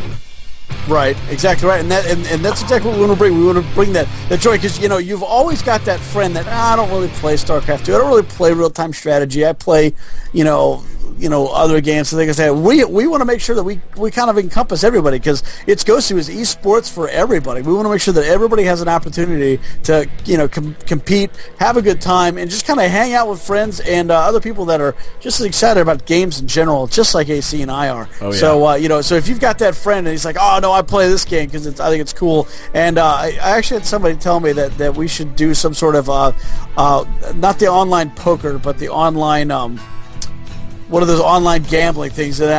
No, we can't do online gambling. I wish, and I'm not going to lie, man. I had a lot of friends, and when I say a lot, I did it a little bit, but I had friends who would seriously, make $500 a week playing on Poker Stars at the low money tables, and I just don't understand why the United States decided to crack down on that so badly. It doesn't make any sense to me. It was harmless fun. And, I hate to drag politics into a cast. I'm a libertarian-oriented kind of a guy, especially when it comes to personal choices and legislation of morality. And I just don't understand why it's but people get addicted to gambling, so it's bad. It's dude, do you mean to tell me shutting down a website's going to solve a person's addiction to gambling? It's to me, I would rather them gamble in a virtual space where there's not likely to be violence than there is for them to go out and maybe lose their shirt trying to gamble and get their knees broken, But yeah, exactly, because there's always something weird that's going to happen. But anyway, enough of that. We've actually thought about covering some. It's something that you and I have kind of discovered. I don't know if I don't think I've mentioned it to you quite a bit, but a large majority of StarCraft 2 pro level guys. I'm not going to name names, but players from All for One Gaming, from Complexity Gaming, etc. The way that they get paid and make their living isn't just StarCraft. StarCraft is half of their income, but I would estimate a good chunk, more than a quarter of those players that are top tier players who play games for a living, they really make a good portion, 40-50% of their income off of online gambling, really and truly. Oh yeah, it's one of those things. It's fun. I mean, it's whatever. I mean, I can't play cards worth a darn. I can't play cards like at all. Like anytime, like, You're a dice guy, aren't you? I'm a dice guy because I'm an old school pen and paper D&D guy. So I love dice. Like I am a master of craps. So I'm a blackjack guy. Dice. I'm a blackjack guy. You and I are going to Atlantic City sometime, man. And when we do, you and I were exchanging bragging rights. You've got me beat on the bragging rights side because you started out with a much bigger nest egg than I do. How much did you win one weekend in gambling? In 2 days of gambling in Vegas, I won $18,000 off of $500. That makes me want to hit you in the mouth. I hate you. You know, and it was the worst thing too because I said, okay, I'm only going to have $100 to gamble. I just wanted to play with 100, and I actually won like 200 or 300 from that, and then I actually gave away that money to a charity because I used to work for GameStop. This was back when Hurricane Katrina hit, and they were having a thing where you would donate money and it would go to rebuild the houses of employees for GameStop. So I donated a couple $100 to that. Uh-huh. And so I was like, okay, well, you know, there's my $100 limit. I'm done. You know, because after a while in Vegas, you just get kind of bored when, you know, you have nothing. You're in classes all day. You're just exhausted. You know? Oh, I can imagine. So you know, I happen to wake up at 3:30 or 4 o'clock. Hold that thought 1 second. Just want to point out, Nexus. I won't hold it. Nexus off of a gateway and a cybernetic score for VP Minotaur. And I'm interested in hearing this because I've never heard the full story either way. So I'm going to hope the listeners are too. 2 barracks and a factory off of 1 base here for Dopamine, not really showing any inclination to trying to get an expansion up. And out of Dopamine right now, I'm thinking we may be seeing one of those 1 base death pushes that you and I have talked about that can really be so lethal against the Protoss. We'll get back into that. The bunker's going to complete just in time. 2 Stalkers and a Zealot going to make it right up the ramp. Going to be able to kite around for no good reason. Took Dopamine a few minutes to get into that bunker. By the way, for those who might be confused, like, wait a minute, this is game 2 and this is a TVP instead of a ZVP. Dopamine does roll random like a boss.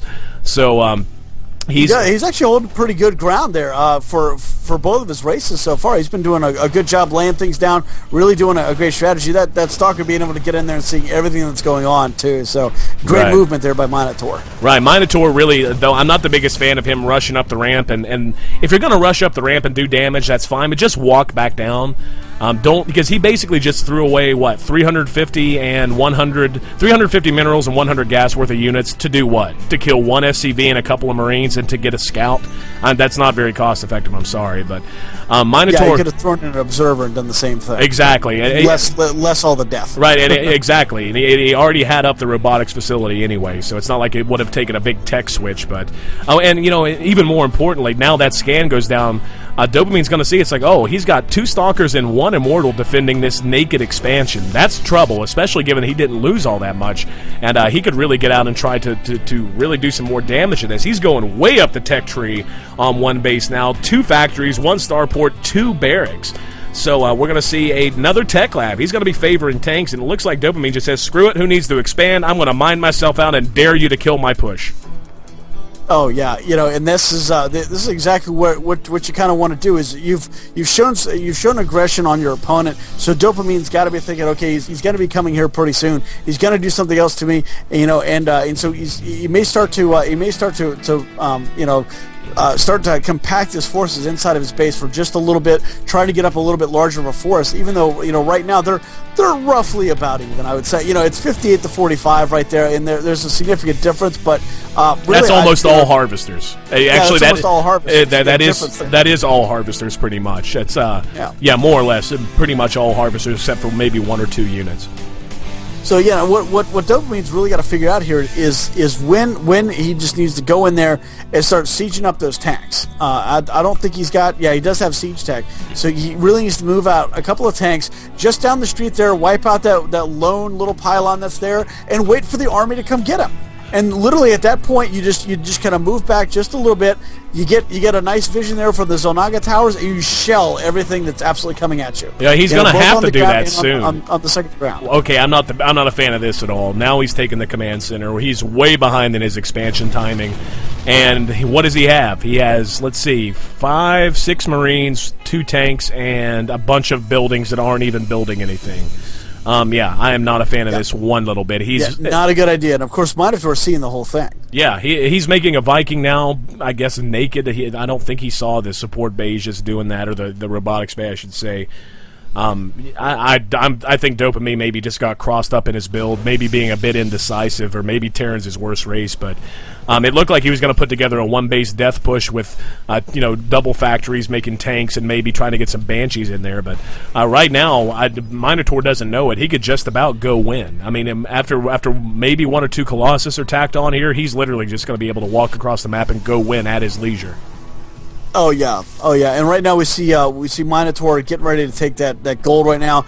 Double Stargates going down as well. You might as well, if you're going to be able to take the gold, you can start getting those higher end, more expensive units going, and that's really what's going to come back and crush Dopamine right there. Is when he starts getting in not only the Colossus, if he wants to get some Void Rays in to take care of the tanks, or Phoenixes really, because I like Phoenixes against siege tanks. You can just lift them up, and then they're absolutely useless. Then there's no covering fire for your Marines. The few Vikings that he's going to try to crank out aren't really going to be enough, and a Minotaur is going to be able to really afford all those upgrades. He's getting double forges down, and this could really turn into Minotaur's favor very, very quickly.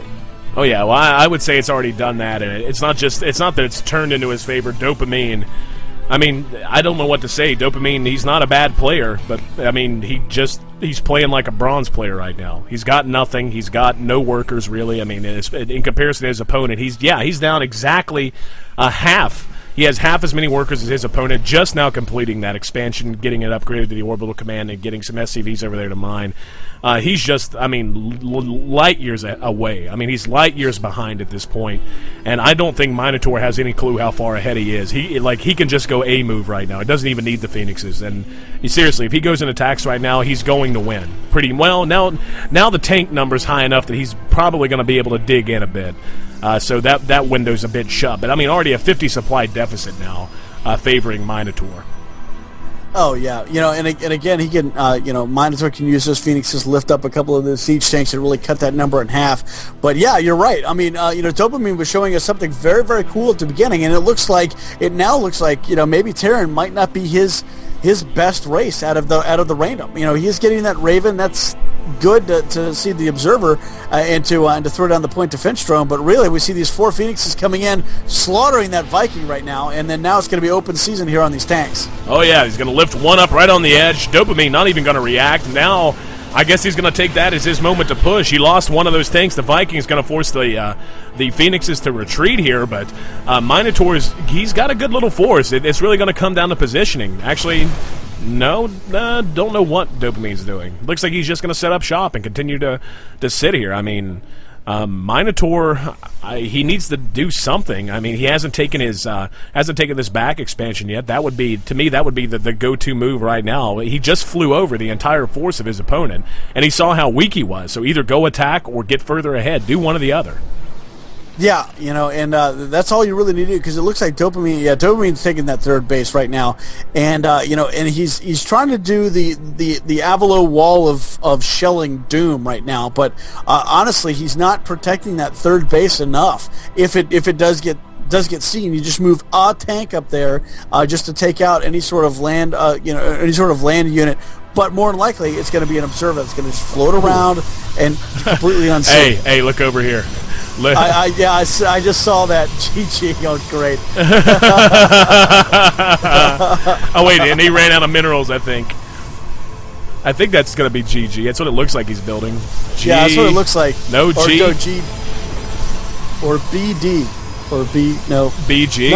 No, it does look like GG. Yeah, that's close enough. Yeah, it's GG. Yeah, when you look at it on the mini map, it looks like GG. Yeah. So. Yeah. Wow, that's some taunting right there. So Dopamine, go back and watch the replay, my friend, and you will know that that even Minotaur knew that that it was just right. It was Let's be honest here, Red Mage. We try to keep things exciting. This game was over a while ago, and we've been trying to talk Dopamine into what he could possibly do. Oh, he's even going to be caught out of position here. Well, it looks like Minotaur's actually going to move across. I thought he was actually going to catch his opponent moving out in the flank, but Dopamine's going to be able to get in and do some kind of damage. I'm still kind of giggling at that GG over in the corner of the map at the moment, but now he's going to spot it. Going to be trying to catch up with his force of Dopamine. Minotaur at 181 supply to the 112 of Dopamine. Viking's going to start going to work here on these Phoenixes. The Zealot's going to move in, maybe, going to take out at least one tank. The tank siege, so here comes the entire force. The Zealots have the leg charge. They're going to be able to get in close. Great use of the Phoenixes, just lifting every single tank up, and that point defense drone not going to be nearly enough to deal with this. The Colossus raining down death from their perch atop that main spawn point there of Minotaur, and that's going to clean things up and make that prognostication over there at that 3 o'clock position come true. This game is hard. That was Dopamine's last dying words. This game is hard. Yes, it is, Dopamine. I will go in there with it. It's even harder when you do random. So my hat's off to you for playing random, my friend. At any stage of the game. But yeah, unfortunately, it looked like you were doing something cool there with the Terran, but it just looks like you just need a lot of work. Your build looked like mine, and I play Terran all the time, and I think you and I suffer from the same things with the Terran that parents just don't understand because you just you got to do the same things that I do. So Dopamine, great job there, my friend. I hope that random goes a little bit better for you next time, and maybe get you some Zerg or some Protoss. But now we're going to move out of that particular game there and go into our semifinal rounds now. AC, this is going to be pretty exciting now. Oh yeah, absolutely. By the way, guys, thanks for hanging out with us in the Justin TV stream and hanging out, of course, in the BattleNet chat. You can always join us there, and it's BattleNet chat room. It's Gosu. Feel free to come hang out. Sometimes it's full, sometimes it's empty. Doesn't matter if there's people in there. We're always talking shop and ready to get some games on. But go ahead and hit tweet, hit like, and hit follow if you don't care. If I could personally beg, borrow, or steal that from you, it'd be great. It's going to make our sponsors very happy, and our sponsors, of course, the guys who help make this possible. That's Hypocrite Games, Cyberground.us, Max Integration, and San Yamabushi Jujutsu and Combination Goju Ryu School of Self-Defense. You can find them at sanyamabushi-goju.com. By the way, while Red Mage is getting that next game set up, if you're enjoying the tunes you're hearing in the background, make sure you check out these links: halotopic.newgrounds.com, Indigo League at myspace.com/Indigo League, and of course, what you're hearing in the background right now, Ronald Jinkies at ronaldjinkies.com. Buy his album Disorganized Fun. It's so damn good. I know you just bought it the other day, Red Mage. You're digging it. I'm digging it. It is good loving, no lie. It is definitely pretty hot, and I usually just kind of listen to the game while I'm playing, but I put on Disorganized Fun, and that was my timing was like spot on. I don't know what it is with that particular kind of music, but it ran my soul, so to speak, playing the game, and I was able to perform things that normally I would screw up really well against the computer. So. All right, guys, and something else, by the way, if I can personally just beg this from you, recommend this stream to your friends and all that. We'd love to get our viewer count a little bit higher. We did real well at our IG LAN, our very first one. We had a few thousand by the time all is said and done, even though Lucky Fool managed to kill our Team Liquid featured status, the jerk. But if you got some friends and they're in the esports, maybe they play StarCraft, go ahead and send them the link. We'd love to have them in here. And we tend to have some funny conversations when the room gets a little bit more full.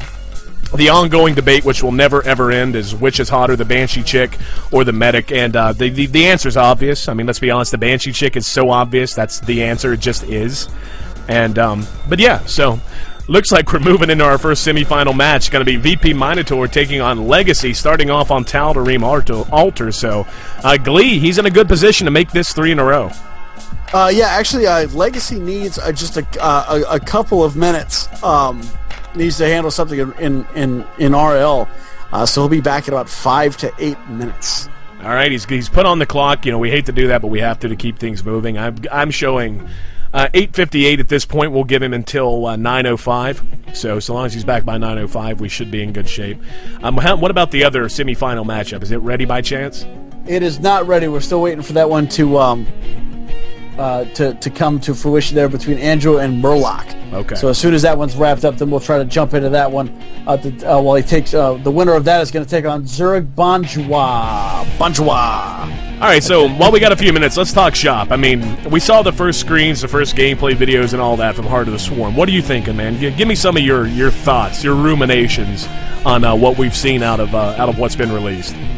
That absolutely amazing. I mean, it just looks good. It looks like they're doing something a lot different than with the Wings of Liberty. It looks like when just seeing how the evolution of Kerrigan from the Ghost to the Queen of Blades looks like it's going to be a step-by-step process. Looks amazing. They're doing a completely different setup as opposed to you just getting the mercenaries and just kind of playing through. You actually get to evolve the Zerg. Right. Throughout the thing, I know that they were trying to focus on a way to let you feel the full power of commanding the Zerg, because of course the Queen of Blades has just ultimate control over the swarm. So right. It's going to be interesting to see what they do from the beginning to the end, and of course watching the leaked trailers and everything like that was pretty awesome. And but just seeing all the articles and things that have been written about over the last several hours, they look absolutely amazing. And I can't wait. And I think it's going to be like, when Wings of Liberty first came out, there was a ton of Terran players. And you and I were discussing this before the stream, that it's going to involve it's going to evolve people going right to Zerg after you're playing it. And even now, I'm looking at it going, I'm going to want to play Zerg afterward, because that's really the only reason why I played Terran Terran to start with, is because I played Terran through the entire campaign. Right. If I had played any of the other races, or if it had mixed it up, I might have had a little bit better of a vision of what the multiplayer looked like. But because I played Terran, I just kind of stuck with Terran. And I'm kind of glad, because I like Terran. I love Zerg, and I'm not real partial to Protoss, because or at least beforehand, because it just seemed to get boring with me. And you and I discussed that a lot, that Protoss can get pretty boring, because anytime there's a PvP, it's just stalkers and zealots. Right. And then occasionally a Colossus. Well, see, that's kind of what broke my heart. Is I was an old Protoss player from Brood War, and I don't know how to explain it. Protoss in StarCraft 2 just doesn't feel like Protoss did in Brood War. I mean, I switched back and forth a bunch. Even tried Zerg for a little while. Zerg, just doesn't suit the way I like to play the game. And I eventually settled on Terran after rolling with Protoss for a good bit of my latter career, but. To me, it's like, I think you're dead on. There's definitely going to be a tremendous change in the way that the single-player campaign feels. I think it really, they're actually going to live up to what they said about really trying to make it more RPG feeling. It's going to feel, according to them, it's going to feel much more like a true RPG, which is a good and a bad thing, because when I play StarCraft, I'm not trying to play an RPG, so... we'll have to wait until the final release. They are going to have a beta, by the way, for the multiplayer, and that's going to be interesting. We're definitely going to be doing everything we can to get involved in that. But, it's the multiplayer that fascinates me, because we've heard two conflicting stories out of Blizzard over the last few months. We know that they've already said they're not going to reintroduce Brood War units, so we're not going to see the medic walking around on the ground for the Terran. We're not going to see the Lurker, and those are the two that are really the most important. We're not going to see Corsairs or anything like that out of Protoss, but like for Protoss in particular, I think something that could be introduced on their side that would really have a unique, it would give the game, it would make Protoss feel unique against the shield battery, to bring it back from Brood War. And if you actually take a look at some of the screenshots that were released, I swear I've spotted a couple shield batteries in there. So, but at this point, where do you go with Terran and Zerg? What do you give them that doesn't unbalance the game, that does not feel or play like a Brood War unit? I guess that's my big question. Yeah, and that's kind of rough, and again, I can't really offer too much, from the Brood War standpoint, because I never played Brood War, but it seems to me like the Zerg really need some sort of healing unit. In my mind, I know they have the regenerative heal, but that's real slow. They either need to pick that up, right, or have something. And I know you can put the queens in there and give them the transfusion, but honestly, are you going to run your entire army back to do that? I think they need an on-the-spot healer, right? And really, I think they need. I think the Protoss could really do with something that does more air damage. I get, because the Stalkers are a unit, but I think they need something else that helps them control both air and land units simultaneously. Well, a big question is, we're going from StarCraft 1 to Brood War. You had the introduction of new buildings that some of which had different functions, and the introduction of new units. And I've just been kind of racking my brain, and whenever I talked about the conflicting stories that we're hearing out of Blizzard, the ones that, what I'm referring to is Blizzard has said, one, that they're not going to put new Brood War units in. That's fine, fair enough. They've said that they plan to put new units in, but they've also, lately, there's been rumors and scuttlebutt floating around from the Blizzard camp. It's like, well, actually, we're considering not putting in any new units into the multiplayer. And I'm going to be blunt with you. If they don't put new units into the multiplayer, I'm probably not going to buy any of the expansions until well after their prices drop. Like, if they're not going to be upgrading the multiplayer at all, I will not be buying Heart of the Swarm until 6 months after it's released, at least. Really? You're gonna? I just don't care enough about the single player, to be honest. I mean, I guess it comes with being jaded from being a Brood War player. I'm just going to be honest. I wasn't the biggest fan of the writing in Wings of Liberty. It's good. It's not. It's the game itself. It was fun and well deserving of all the acclaim it got. But it did not feel like StarCraft to me. It did not feel like Brood War. It did not feel like what I came to expect with StarCraft. I want to experience it. Don't get me wrong. But if there's no upgrade to the multiplayer, I just don't have any incentive to move directly into Heart of the Swarm and pay $60 up front to get what is effectively a cosmetic change only. I can see that. I'm more of a campaign fan myself. That's really the only reason I bought StarCraft 2 was to play the campaign. And of course I had to buy the collector's edition of StarCraft just to play the campaign. So, right. But looks like Legacy is back. We are ready to go. We are ready to kick this off. Apparently, excellent. Made it in just in time. By the way, he made it in right at 9:05. So good for him. Yes. So this is great.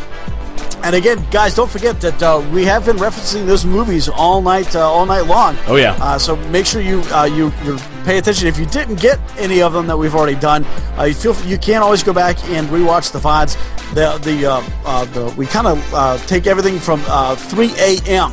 on the Eastern Standard Time there. So but just all you got to do is put your 3 guesses along with your Justin TV ID there, just so we can verify, because that is basically the only rule is that you have to be a follower on Justin TV, and you click that button, so you send that to contest@itsgosu.com, and again, your 3 guesses on the movies that AC and I reference, and it could be a lot of stuff. There's going to be like your regular nerd movies, your classic movies, action movies, not a whole lot of chick flick movies. So, and then we go all the way back to the black and whites. And honestly, I don't know about AC, but I could probably throw in some lines there from the silent movie era, but that's probably not as fair to a lot of the audience. If you're not that old, man, you are not that old. I love silent movies. I really do. Silent movies. Okay, I can go back to a point, and I'm not gonna lie. I'm gonna call you out a little bit. That's a little bit of a hipster thing to say, man. What do you like about silent movies that you don't like about modern games? Well, modern movies are great, but the biggest thing with a lot of the early silent movies is they had a lot of people that were ready, or that were great actors, like great situational actors, right, where they could position their body correctly. And this is going to sound really dumb and technical, but really, slapstick comedy was huge back then because you had to have the audience make their own emotions. So the people back there, really had to show it a lot in their faces. Nowadays. Nowadays, a lot of actors kind of phone it in. They always have the same look for the same thing in every situation. With the mainstream stuff, yeah, I'll give you that. Yeah, for the mainstream stuff, a lot of your indie stuff is going to be, pretty good. But it's just one of those things where, like, I felt a lot more connection to the characters in a lot of the older Silent Hill movies, or actually just post-silent era, because a lot of the what was unfortunate is a lot of the big actors in the silent movie era didn't get work when there was audio put in, because a lot of them didn't have really good voices. They couldn't speak real well, but they were fantastic silent movie actors, and it was a really kind of a bum thing. And I really have a lot of that credit added to my dad, who used to watch like a lot of Silent Hill. Yeah, I was gonna say you said that twice. I was like, okay, is he trying to make a movie reference or? No, I wasn't trying to make a. So yeah, Silent Hill doesn't count because I actually said the name of that movie. I heard you the first time and I almost said something, but yeah. But yeah, silent movie era kind of things. And all the black and white movies. And honestly, a lot of my favorite movies are black and white. The original Lost Vampire. Casablanca. Stuff like that. I can follow you completely on that. I have no problem with going back to the true era of true filmography, in my opinion. Like Inherit the Wind is just one of the best examples of a movie that is black and white. The writing is not superb by any stretch of the imagination, but just a combination of all the actors and just everything about it just makes it one of the best movies ever written. But like, I will put a Glengarry Glen Ross sort of a movie against in any silent movie you can name, and I will give Glengarry Glen Ross the edge in that. I just will. It's just one of you could not have done that movie in silent. Mm-hmm. and had to have the same impact at all. And that's what I'm saying is like there are advantages and there's something to be had with silent movies, but I cannot get behind labeling them the best movies of all time. I just can't. Yeah, now you could take like a movie like Braveheart and make that a silent movie, and it's the same thing. Tell me his speech right before the Battle of Hastings would have been the same thing in silent. It wouldn't have been. It just wouldn't have. It wouldn't have had the same impact, but really you wouldn't have had that big speech. It would have been cut down a lot. Like if you watch The Three Amigos. And again, this doesn't count because I'm saying the name, The Three Amigos. Speaking of Three Amigos, hold that thought. We have had some aggression going on, and just now we see Legacy push back to the mouth of his base. So looks like there's going to be some pretty heavy aggression. We see Minotaur planting down that proxy pylon right at the junction there between that opening ramp. And the Legacy's going to push out and catch it just in time. He's going to force his opponent back. Looks like Minotaur, is he going to let that pylon finish? Yeah, he is. Legacy didn't spot it, so that pylon is now committed to being right there. He's going to have that there to use that aggression. A decent little number of stalkers here, 6 of them going to be moving up. And, this is, if you're going to play a PvP on Tal'Darim, I'm not the biggest fan of getting the the Sentry early, because you can't really use the force fields that well. Now we see Minotaur laying on the pressure. He's going to rush in, and he's really looking strong right now. 3 Zealots and about 7 Stalkers, and yeah, Legacy's in a lot of trouble. He doesn't have the personnel to deal with this at all. Doesn't even have 4 warp gates. Yeah, didn't have it all up there. I guess he was expecting Minotaur to be easy going on this kind of map. I think he was looking to also get a lot of upgrades, but unfortunately, Minotaur taking the gun jump there, being able to go in and although Legacy was trying to push into the base first, it was just not happening there for him. And now we see Minotaur warping in yet another round of units. GG. Legacy completely supply blocked, and yeah, this is absolutely GG. Minotaur really just hit a good timing here. He was going with that, and now the probe's pulled off. I mean, you can do this. And yeah, there you go, Legacy. Good job, my friend. It's not that I have a hate for players who hang in the game a little bit too long, but really, there comes a point where it's like, even if he had won that engagement, he was going to lose anyway in about 2 or 3 minutes. So you may as well just move on, cut your losses, and move on to the next game. So Minotaur hitting a great timing there, recognizing that his opponent just didn't have the personnel, and really sneaking that pylon and securing his first win here in the semifinals of our IG Alpha Divisional number 7, brought to you by itsgosu.com. Certainly there, AC. Yeah, go to itsgosu.com, see everything that we got going on here. Just 4 to 5 events a week just for StarCraft 2 alone, but we're starting to get more and more events planned now for League of Legends, Heroes of Newerth, Super Street Fighter 4, Marvel vs. Capcom 3, Mortal Kombat, and many, many more. So stay tuned to our to the pages there and really see what we are going to be bringing to you, because we've got a lot of really cool events going on, and a lot of them are going to be online. A lot of them are going to be land-based, because we do want to get a lot more people involved on a local community, just because AC and I like to see your smiling faces sometimes, and so you guys can come up and be like, you guys are dumb. They're talking about your silent movies, and your, this kind of thing. Your Shield batteries. We're old, man. That's just because we're old people. Yeah, that's right. I had a floppy disk on my a true floppy disk on my first computer. As did I, actually. I can claim that. You're a few years older than me, but I'm right there with you, man. My first, I can remember running Windows 3.2 Carmen Sandiego on floppy disk. Oh, that's the stuff, man. God, I miss Carmen Sandiego. That is a franchise I wish that they would come back. Is Carmen Sandiego. Dude, I learned so much from Carmen Sandiego. I really did. That was a good example of well-executed edutainment. Oh, yeah, and, it was one of those things where, you could play it and you didn't know you were... It's like playing Oregon Trail. You're playing it because it's fun. You don't know you're learning anything, and then next thing you know, you're learning something. And then they had Carmen Sandiego at Time, Carmen Sandiego in the U.S., and then they they put it on TV with Rockapella. Oh, I love that song. I actually have that song on my Zune. Do you really? I do. Yeah, it's the Rockapella does it acapella live.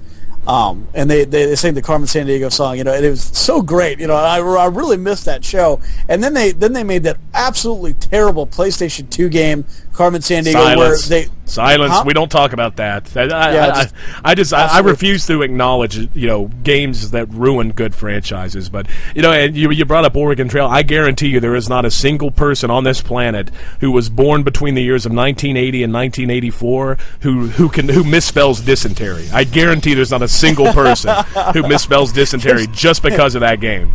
Everybody dies. So actually, I have an Oregon Trail T-shirt that says I died from dysentery.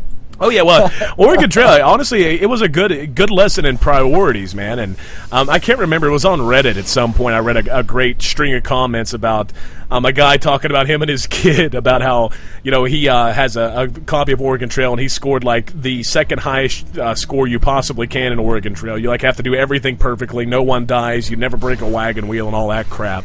And he it was like a 2,000 word post about him trying to teach his son that you have to do some things to maintain your own integrity. And it was in reference to his son starting out as the banker on Oregon Trail. So.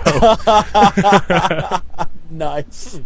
So, yeah, we do want to thank everybody again for watching us live on Justin TV or watching the VODs. Make sure to hit that follow button there because our sponsors really appreciate it when you do that. And again, the more times that the more followers we get, the more cool stuff we get, like the magic cards that we're giving away with our movie Name the Movie contest that we're doing, of course. Name 3 of the movies that AC and I reference. Send it to contest at itsgosu.com along with Cannon Rush on the way, my friend. Sorry, don't mean to interrupt you. There's a Cannon Rush. Yep. Oh, he's actually, there's a gap in the minerals there, but Minotaur executing this quite well. This reminds me a lot of 1WBC. He loves this kind of play. You he use loves that Cannon Rush. Oh, well, he loves to do it in just this way too. You create a wall right behind the mineral line so the probes can't possibly get in there, and it all comes down to really crisis management. And it's I hate to be chrono boosting out an empty gateway. Eek. Doesn't help to do that. Legacy I think is already lost here. If you don't have a zealot out to really start dealing with this the moment the pylons go down, you're in a lot of trouble. Legacy's got the probe down in the main here of Minotaur, but that cannon's gonna finish. Now we see another probe moving out for Legacy. Not sure where he's going, but this is you just don't. It's so annoying, but you really can't bounce back from it. And and the placement here.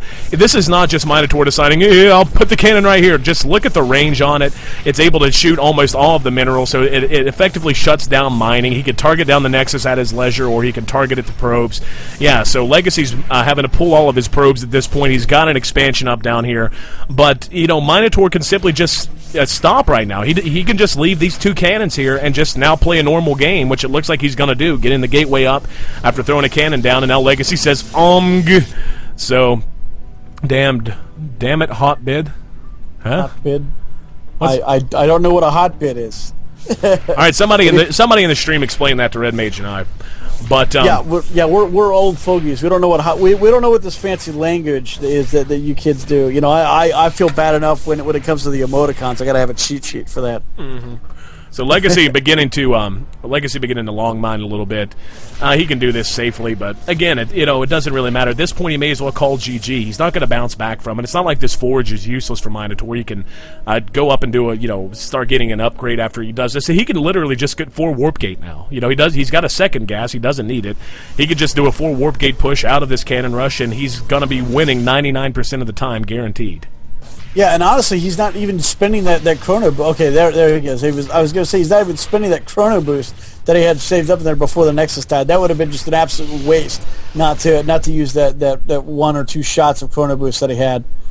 Oh yeah, left in that Nexus. But yeah, it just looks like Minotaur's just gonna kind of wall himself up there and just kind of start to play. Yeah. So, great move by him, Legacy just trying to hold on at this point. He's got just that one facility, and I think that's it. Yeah, it looks like he's starting 4 warp to gates. target down his own pylon to get him out of there. Yeah, 3 more warp gates on the way here from Minotaur. This is the good call. He's a 4 warp gate rush is going to auto win. And again, Legacy, I don't blame him for hanging in. There's something to be said for spite whenever you get cannon rushed. It's like, screw it. If I'm a Terran, I get cannon rushed and lose, I'm going to float my barracks all over the map and make you chase me, you ass. But yeah, this game is effectively over. Legacy's doing a great job here, but doing what he can to try and bounce back. Now he's referring to Hotbit again. Did we get an answer from Hotbit about what Hotbit is? Anybody know? Is an upper. I think a Hotbit is like an upper decker. I know what an upper decker is. Why does... Explain, please. Yeah, Oh, I know who he's talking about. Hotbit's probably the guy who makes those 1-minute videos, like those 1-minute build videos. I guarantee that's what he's referring to. Oh, okay. Yeah, we had no clue. Upper decker playing cards. 3000 Ryan just said upper decker like playing cards, right?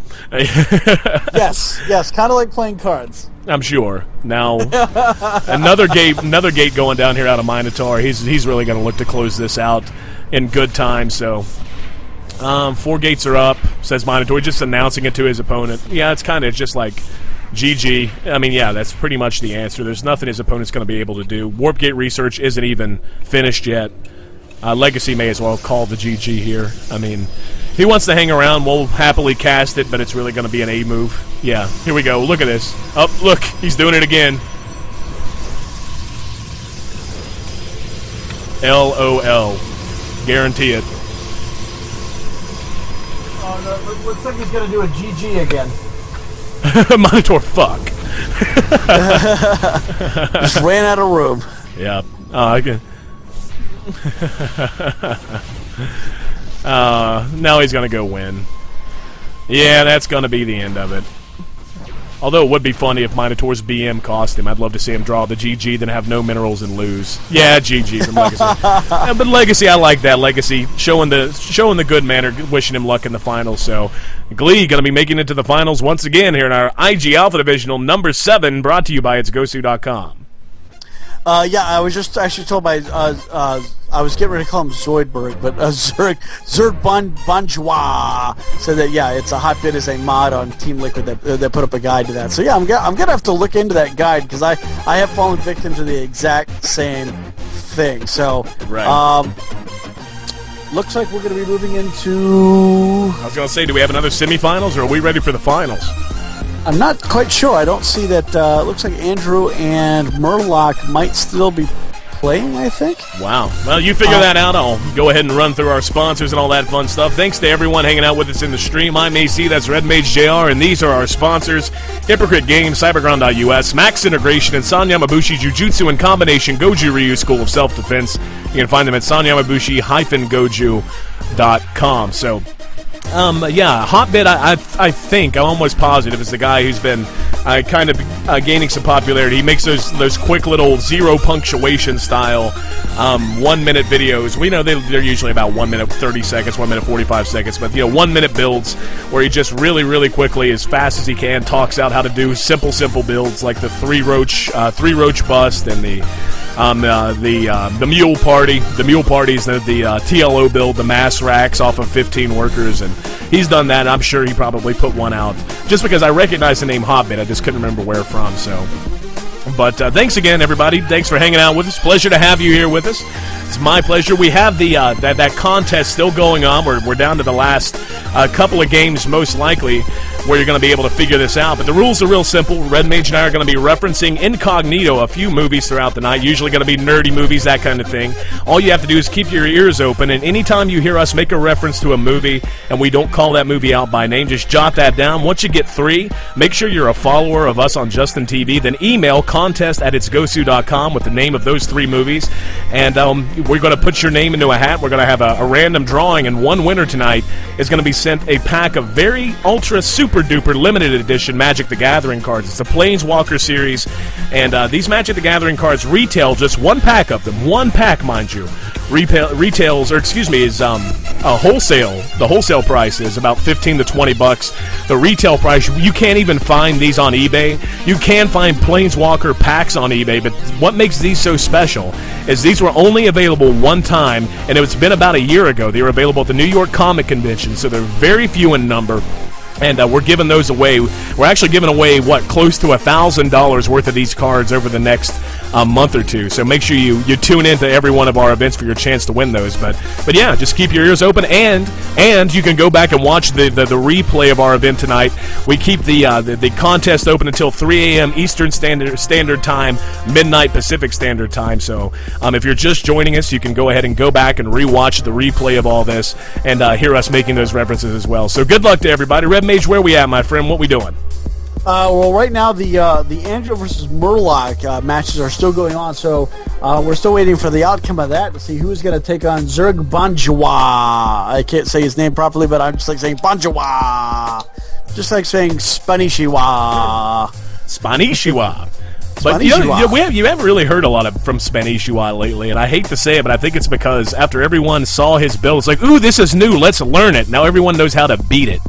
You know, it's not that Spanishiwa is a bad player, it's just a lot of his success, and he even admitted that. We interviewed Spanishiwa, by the way. If you'd like to listen to that, go to itsgosu.com, check under featured articles, you'll see that there, or you can go to YouTube and go to the It's Gosu channel on YouTube, and you can see that interview that I conducted with Spanishiwa.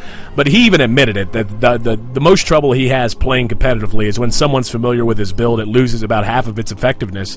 And at this point, I mean, the guy was on day 9, he blew up. He was interviewed by everybody and their brother, including us. So everyone got a good look at him, had a chance to figure things out, and since about the last probably month, you just really haven't heard a lot from him. Oh yeah, but he's been. I've been seeing him pop up now and again, going up onto kind of like a show matches, things like that. But he's still holding in there pretty strong, even with his what do you call it? His particular play style. Although it's changed a little bit, it's still just as strong, just as powerful as it always has been. I'm really waiting to see what he's going to do, coming up in the MLG, if he's going to compete in any of the MLGs that are coming up, because I think he lives out in California, doesn't he? Yeah, he lives out in Cali. Yeah, so I'm sure he'll go to the Anaheim one. I'm sure he'll be at well, he's a member of Team Vile. He'll probably be at all of them. I mean, Vile's not a super top-tier team here in North America, but they're recognizable. They deserve some spect. And so, yeah, it wouldn't surprise me a bit to see him out there. But, a lot of our friends, especially the guys in All For One Gaming, going to be at MLG Columbus. And All For One, I got to admit, it's not that they're hated on per se, but they just don't get the attention they deserve. And they've got some of the best players going at the moment. Oh, yeah, and it's weird because we're seeing a lot more of these smaller teams that aren't getting a lot of recognition that have really great players on them. Right. I have a feeling that the days of where only the top 6 teams or whatever are really recognized. It's going to come to a point now where it'll almost be like a Major League Baseball. We'll have all these teams. Right. You'll have your National League teams versus your American League teams. Well, to tie this into more popular sports here in North America, like teams like, for example, Evil Geniuses. One of the most well-known teams, probably one of the financially best off teams in North America. They're kind of the Miami Heat of StarCraft 2 esports here in North America. They've got a couple big names, but they're very big names. They've got In Control, they've got Idra, they've got Inca. Aside from those 3, the big 3, and again, not to hate on anybody from EG, but let's just be honest, the fall off in quality from those 3 down is really, really sharp. They're not a very deep team. They kind of ride on the name recognition, especially of Idra and of In Control.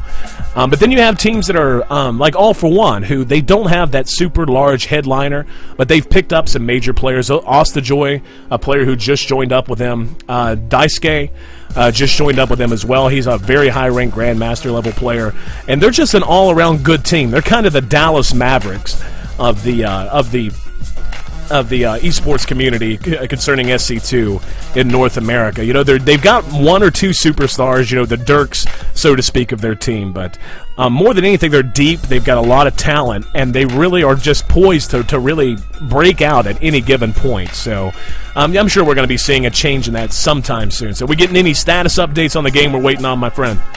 Looks like they're still in the middle of their match. I don't know if they're in their second match or their third match, but I do know that they definitely cleared their first match a little while ago. So we'll see how. I'm still checking to see what they're going into next. So. Oh, yeah, absolutely. So thanks again to everybody hanging out in the chat. And let's see. Voss says, I'm very good at saying that now. I'm not sure what he's referring to. I'm going to bet he's talking about Sanya Mibushi. I can never say it all the way through unless I have it up in front of my face. I can read it very, very well. And it's like, I can, once I get going, it's like that third or fourth word always throws me off. It's the Sanya Mibushi Jujutsu. Jujutsu is always the one that throws me off. So Sanya Mibushi Jujutsu in combination, Goju Ryu School of Self-Defense. You can find them at sanyamabushi-goju.com. So, anyway, proving the point. Let's, while we're waiting on this match, we've got some folks hanging out in the chat. If you want to participate in the conversation, fine. If not, Red Mage and I will be assholes, and we'll just listen to our own voices for a while. But back to what's going on with Heart of the Swarm. And again, we were talking about this. I'm a little underwhelmed with what I've seen so far out of it. The more I've thought about it, we knew we were going to see new tile sets. We were going to see some snow-based play. That's fine. That's cute. Whatever. And it's not like it takes a lot for Blizzard to pull that out. All they got to do is pull their textures out of World of Warcraft and Warcraft 3, and then bang, you've got a snow palette. That's fine. But I'm not sold on how much I'm going to like the changes to the single player. I guess I'm just a Brood War kind of a guy. I like a game that's more straightforward, that's much more focused on variety, much more focused on storyline and all that sort of thing. And more than anything, the one thing that everyone I think should have been excited about was exactly what Heart of the Swarm was going to mean for multiplayer. And it has turned out to mean next to nothing. It has meant nothing whatsoever. So, at least at this point, and you made a good point earlier when we were chatting before the stream went live, it's that Blizzard kind of has to keep something in the hole for BlizzCon. But still, I guess I'm not completely sold on why everyone's making the big deal they have today over the fact that it's like, oh, look, we're going to get to upgrade Zerglings and Banelings. You kind of knew that. That's exactly how the Terran side worked, so why is it such a surprise? Oh, yeah, yeah, because it's one of it's Blizzard. They've got to have something to announce at BlizzCon. If they kind of put everything out now, I'm sure because the two biggest things at BlizzCon is going to be Diablo 3 and Heart of the Swarm. And that's and they're going to have to make one day for each. For the 2 days of BlizzCon, one day for Well, there's Diablo 3 too. Don't forget that. We're not too far away from Diablo 3 being released. Oh yeah, and Diablo 3. That's probably going to be your Christmas release there for. You there, Red Mage? Looks like your mic may have gone out there, buddy. Hopefully you're hearing me just fine. Then we can get that issue resolved. So. And who knows, maybe it's my computer. I mentioned earlier, I'm the worst kind of nerd at the moment. I'm a sweaty nerd because the air conditioner is out here. And I've got two fans. I've actually got 3 fans going in my room right now. 2 on me and 1 on my computer to try and keep it cooled off. So hopefully we're not having too big of an issue with that. Thanks for being patient, guys. We got ahead of the bracket there a little bit. And apparently there's some epic game going on leading into this second semifinal matchup. So we'll be bringing that to you forthwith. In the meantime, I'll go ahead and pop up our music credits once again. HaloTopic.newgrounds.com, MySpace.com/Indigo League, and RonaldJinkies at RonaldJinkies.com. I can hear you squeaking around in your chair.